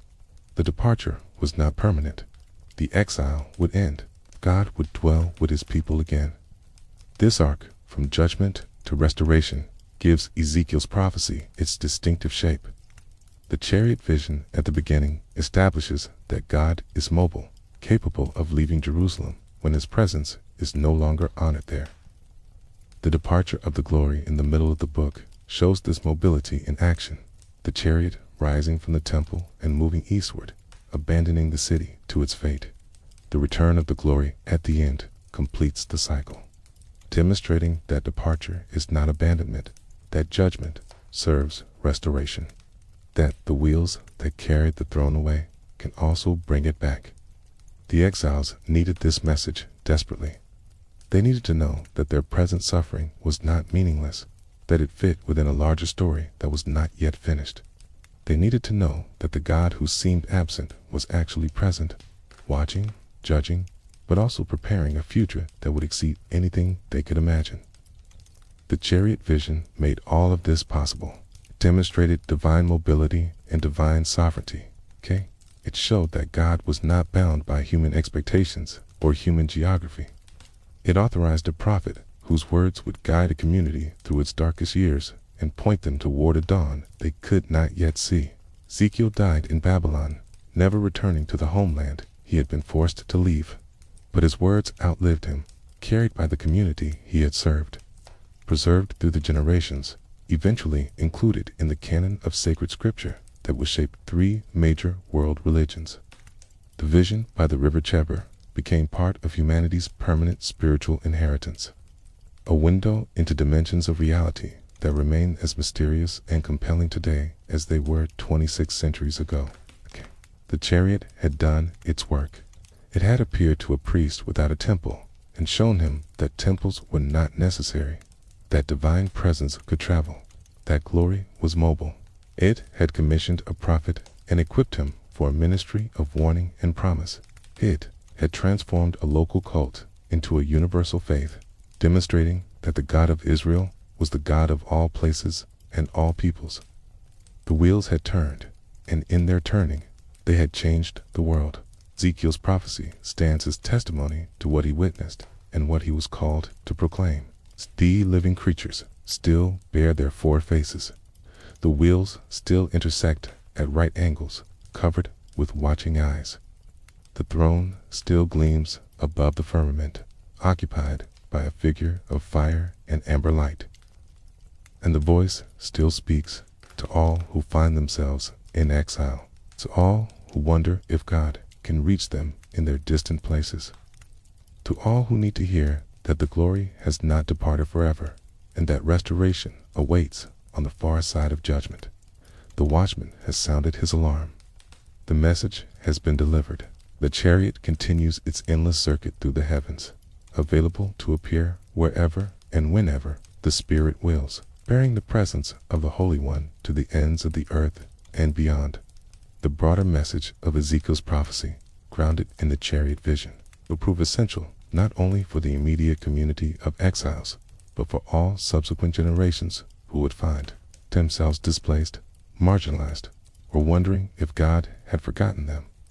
The theological revolution that Ezekiel announced, that divine presence is not confined to sacred buildings or holy lands, became a foundation for diaspora Judaism, for Christianity as it spread beyond the boundaries of Israel, for Islam as it carried monotheism across continents and cultures. When the Second Temple was eventually destroyed by the Romans in 70 CE, the Jewish community had Ezekiel's precedent to draw upon. God had survived the destruction of Solomon's temple. God could survive this destruction as well. The wheels were still turning. The glory could still appear beside rivers and foreign lands. The faith did not depend on bricks and mortar, however sacred. It depended on the one who sat above the cherubim, and that one was bound by nothing. The scroll that Ezekiel ate, covered with words of lamentation and mourning and woe, proved sweet because it contained truth. Even harsh truth, even painful truth, is ultimately nourishing when it comes from the source of all reality. The exiles who heard Ezekiel's warnings and heeded them were prepared for what was coming. They were not destroyed by the destruction of Jerusalem because they had already processed its meaning, had already understood it as judgment rather than chaos, as consequence rather than meaningless catastrophe. The sweet scroll gave them a framework for suffering that made survival possible, and beyond the suffering lay the promise. The valley of dry bones would live again. Scattered people would be gathered. The ruined temple would be rebuilt, more glorious than before, and the glory would return to fill it. Ezekiel held judgment and hope together, never allowing one to cancel the other, always insisting that both were real, both were coming, both were part of God's comprehensive plan for his creation. This is the ultimate message of the chariot vision. The God who rides above the cherubim is not capricious or cruel, He is purposeful, working through history toward ends that human beings can only partially perceive. The wheels turn according to a pattern too complex for finite minds to grasp, but they turn toward something, toward a destination that will justify every twist and reversal along the way. The exiles in Babylon were invited to trust this, to believe that their suffering had meaning, to hope for a restoration they might not live to see. Ezekiel extended that invitation to them, and through his preserved words, he extends it still to all who have ears to hear. 26 centuries have passed since Ezekiel stood beside the River Chebar and watched the heavens open. Empires have risen and fallen. Languages have evolved and disappeared. Technologies that would have seemed miraculous to the ancient world have become commonplace. And yet, the vision of the wheels within wheels continues to captivate, to disturb, to invite interpretation. Something in that strange encounter refuses to be domesticated, refuses to yield its secrets entirely, refuses to become merely historical or merely symbolic. The legacy of Ezekiel's vision extends far beyond the religious traditions that have claimed it as scripture. It has entered the broader cultural imagination, appearing in contexts its original author could never have anticipated. The phrase wheel within a wheel has become idiomatic in English, used to describe complex interconnected systems, conspiracies with layers of hidden causation, mechanisms whose workings remain opaque to outside observers. People who have never read the book of Ezekiel nonetheless invoke his imagery when they sense that reality is more intricate than it appears on the surface. In art, the vision has inspired countless representations across every medium in every era. Medieval manuscripts depict the 4 living creatures with meticulous care. Their multiple faces arranged in configurations that vary from artist to artist. Their wings colored in gold leaf and brilliant pigments. Renaissance painters placed the creatures in their compositions of divine glory, surrounding Christ or the Virgin with the winged beings that Ezekiel had described. Modern artists have returned to the imagery with fresh eyes, finding in the wheels and creatures a visual vocabulary for expressing the numinous, canny, the dimension of experience that exceeds rational comprehension. Teasing has drawn from the same well. The African-American spiritual tradition produced songs about Ezekiel's wheel, using the imagery to express hope for liberation, for divine intervention in situations of oppression, for a God who could appear anywhere and overturn any unjust order. The wheel became a symbol of providence in motion, of divine power that could not be stopped by human resistance. The music carried the vision into new communities, new contexts, new modes of understanding that honored the original while transforming it into something fresh. Literature has engaged the vision repeatedly. William Blake, the visionary poet and artist, turned to Ezekiel throughout his work, finding in the prophet a kindred spirit who had seen beyond the veil of ordinary perception. Cake's own elaborate mythology drew on the 4 living creatures, reimagining them as aspects of the human psyche, as forces within consciousness that could either harmonize or conflict. For Blake, Ezekiel was not merely a historical figure, but a permanent possibility, a way of seeing that remained available to anyone with eyes to see and ears to hear. Science fiction has claimed the vision as well, finding in its strange imagery a template for encounters with the genuinely alien.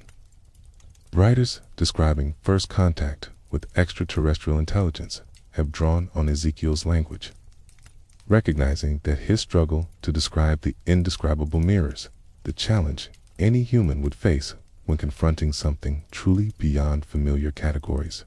The wheels within wheels become a model for how limited consciousness might perceive unlimited complexity, how 3-dimensional minds might apprehend higher dimensional realities. The modern UFO phenomenon has maintained its connection to Ezekiel since the earliest days of flying saucer reports.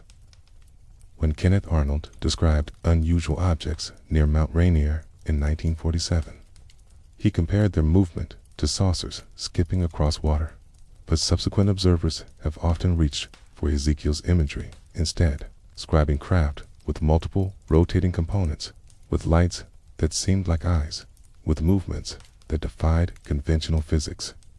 Whether one believes these reports describe extraterrestrial visitors, secret military technology, atmospheric phenomena, or something else entirely, The connection to Ezekiel is telling.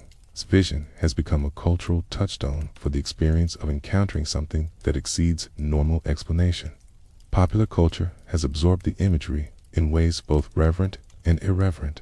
Television programs, video games, and films regularly feature beings with multiple faces or wheels covered with eyes. Drawing on the visual vocabulary Ezekiel established, sometimes the reference is explicit, a deliberate invocation of the biblical source. Sometimes it has become so thoroughly embedded in the cultural imagination that creators use it without conscious awareness of its origin. The living creatures and their wheels have become archetypes, patterns that recur whenever human imagination reaches for the genuinely other. And yet, despite all this cultural proliferation, the original vision retains its power. No artistic representation fully captures what Ezekiel described. No theological interpretation exhausts its meaning. No scientific or pseudoscientific theory explains it away. The text remains strange and challenging, inviting each new generation to grapple with its mysteries. The wheels keep turning, and their motion generates ever new reflections in the minds of those who contemplate them. What are we to make of this enduring fascination? Why does a vision recorded by an exile in Babylon continue to command attention in an age of space telescopes and particle accelerators? Perhaps because the fundamental human situation has not changed as much as we sometimes imagine. We still encounter experiences that exceed our categories. We still struggle to describe what lies at the edges of perception. We still find ourselves overwhelmed by realities that demand response but resist comprehension. Ezekiel fell on his face when he saw the glory. Hey, this remains the appropriate response to genuine encounter with the sacred. However, one defines that term. The modern world offers many distractions from such encounters, many ways to insulate ourselves from experiences that might shatter our comfortable assumptions. But the possibility of such experience remains. The heavens can still open. The wheels can still appear. The voice can still speak from above the firmament, calling human beings to rise from their prostration and receive their commission. The tension between explanation and mystery lies at the heart of how we receive Ezekiel's vision. Some readers want to explain it, to reduce it to categories they already possess: psychological projection, literary imagination, ancient Near Eastern symbolism, extraterrestrial contact. These explanations are not without value. They illuminate aspects of the text and its context. They help us understand how ancient literature works and how modern readers have responded to it. But they also risk domesticating what resists domestication, taming what refuses to be tamed. Other readers want to preserve the mystery, to insist that some experiences transcend explanation, that some realities can only be approached through symbol and story, and the silence that follows overwhelmed speech. This approach honors the strangeness of the text, its refusal to yield completely to analysis, but it risks becoming anti-intellectual, dismissing legitimate questions, using mystery as an excuse to avoid the hard work of interpretation. Perhaps the wisest approach holds both impulses in tension. We can study the text carefully, attending to its language, its historical context, its literary structure, its place within Israelite religion and subsequent interpretive traditions. We can compare it to other ancient Near Eastern materials. Note its connections to temple imagery and divine warrior mythology. Trace its influence on later apocalyptic literature. This scholarly work is valuable and necessary. Honors the text by taking it seriously as a human document produced in a particular time and place. But we can also sit with the mystery, allowing the vision to work on us in ways that exceed rational analysis. We can read it not merely as scholars, but as human beings who share Ezekiel's situation: finite creatures confronted by intimations of infinity, limited minds struggling to comprehend unlimited reality. We can allow the wheels to turn in our imagination, the creatures to gaze at us with their four faces, the throne to blaze above us with sapphire light. We can fall on our faces And then, when commanded, rise to receive whatever word we are given. The night is falling now, as it fell over Babylon, when Ezekiel returned from his vision and sat overwhelmed among his fellow exiles. The stars are emerging, the same stars that ancient eyes watched and named and wove into stories about gods and heroes. Somewhere beyond those stars, or perhaps woven through the fabric of the stars themselves, the chariot continues its endless journey. The creatures move as one. The wheels turn within wheels. The eyes see everything. The throne travels where it will, carrying the presence of the one who sits upon it to wherever that presence is needed. Ezekiel's vision was given to a specific person in a specific time for a specific purpose. But it has proven to be more than that. It has become a permanent gift to human consciousness, a reminder that reality exceeds our maps of it, that there are more things in heaven and earth than any philosophy can contain. The vision invites us to humility, to wonder, to the recognition that we are small creatures in a vast cosmos that is stranger and more beautiful than we can possibly imagine. As you rest now, as consciousness begins to soften at the edges, let the wheels turn gently in your mind. Let the creatures stand guard at the four corners of your awareness. Let the firmament stretch above you like crystal, separating the known from the unknown, the familiar from the infinite. Let the throne be present, even if you cannot see it clearly, even if the figure upon it remains shrouded in brightness too intense for waking eyes. The glory came to Babylon. It can come anywhere. It came to a priest without a temple and showed him that temples are not necessary. It came to exiles who thought they were abandoned and proved that they were not. It comes still to all who have eyes to see and ears to hear, to all who are willing to fall on their faces before mystery and then rise to receive their commission. The wheels are turning. They have always been turning. They will continue to turn long after our small lives have run their course, long after the empires of our age have crumbled as Babylon crumbled, long after new generations have risen to ask their own questions and receive their own visions. Rest now beside the river of your own exile in whatever foreign land circumstance has brought you to. The heavens can open anywhere. The chariot can appear when least expected. The voice can speak from the brightness, calling you by name, calling you to your feet, calling you to whatever purpose your life is meant to serve. The wheels within wheels are turning. The living creatures are moving as one. The eyes are watching, seeing you, knowing you, holding you in a gaze that encompasses all of creation. And the glory, the kavod, the weight and radiance of divine presence is nearer than you think, nearer than your own breath, waiting for the moment when you are ready to perceive it. Sleep now, dream of wheels, and wake when morning comes, ready to rise. The river still flows through the land that was once Babylon, though empires have come and gone along its banks.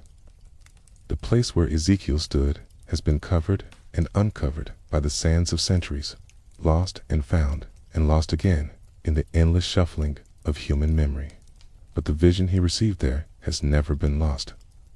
It has been copied by scribes, debated by scholars, painted by artists, sung by believers, pondered by skeptics, and wondered at by children hearing the story for the first time. There is something in the human heart that recognizes the truth of Ezekiel's experience, even when the mind struggles to categorize it. We know what it is to be overwhelmed. We know what it is to encounter something that exceeds our capacity to understand. We know the impulse to fall on our faces, and we know the strange grace that comes when a voice tells us to rise. These are not experiences confined to ancient prophets. They are available to anyone who is willing to pay attention, to look past the surface of things, to notice the wheels turning within the ordinary machinery of daily life. The four faces still gaze in their four directions, seeing past and future, height and depth, the vastness of outer space and the intimacy of inner experience. The eyes still watch from the rims of the wheels, missing nothing, recording everything, holding all of reality in a single, comprehensive gaze. The fire still burns between the creatures. Lightning still flashes. The sound of wings still echoes like the voice of the Almighty when the chariot moves. And above it all, above the creatures and the wheels and the crystal firmament, the throne remains occupied. The figure of fire and amber light still sits there, still radiates the rainbow brightness of covenant mercy, still speaks to those who are ready to hear. The commission is still being given. The watchmen are still being appointed. The scroll is still being offered, sweet and bitter, lamentation and hope intertwined. Ezekiel's wheel turns through history, gathering each generation into its motion, inviting each soul to witness what the prophet witnessed and to carry that witnessing into the world. The vision is not locked in the past. It is alive, present, available.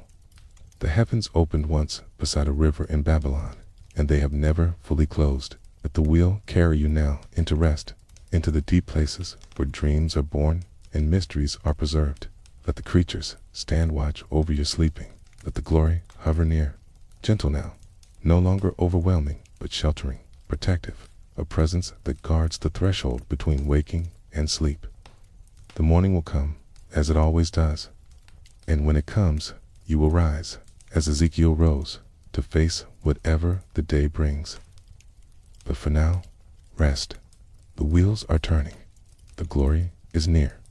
And you are held, as all creation is held, in the gaze of countless eyes, in the embrace of wings that span the universe. Okay. Peace be with you, beside whatever river you find yourself tonight. The chariot knows where you are. The throne is never far. Okay. And the voice that spoke to Ezekiel speaks still, in silence, in stillness, in the quiet turning of wheels within wheels that never cease their motion, that carried the presence of the holy through all the reaches of space and time, forever and ever, without end.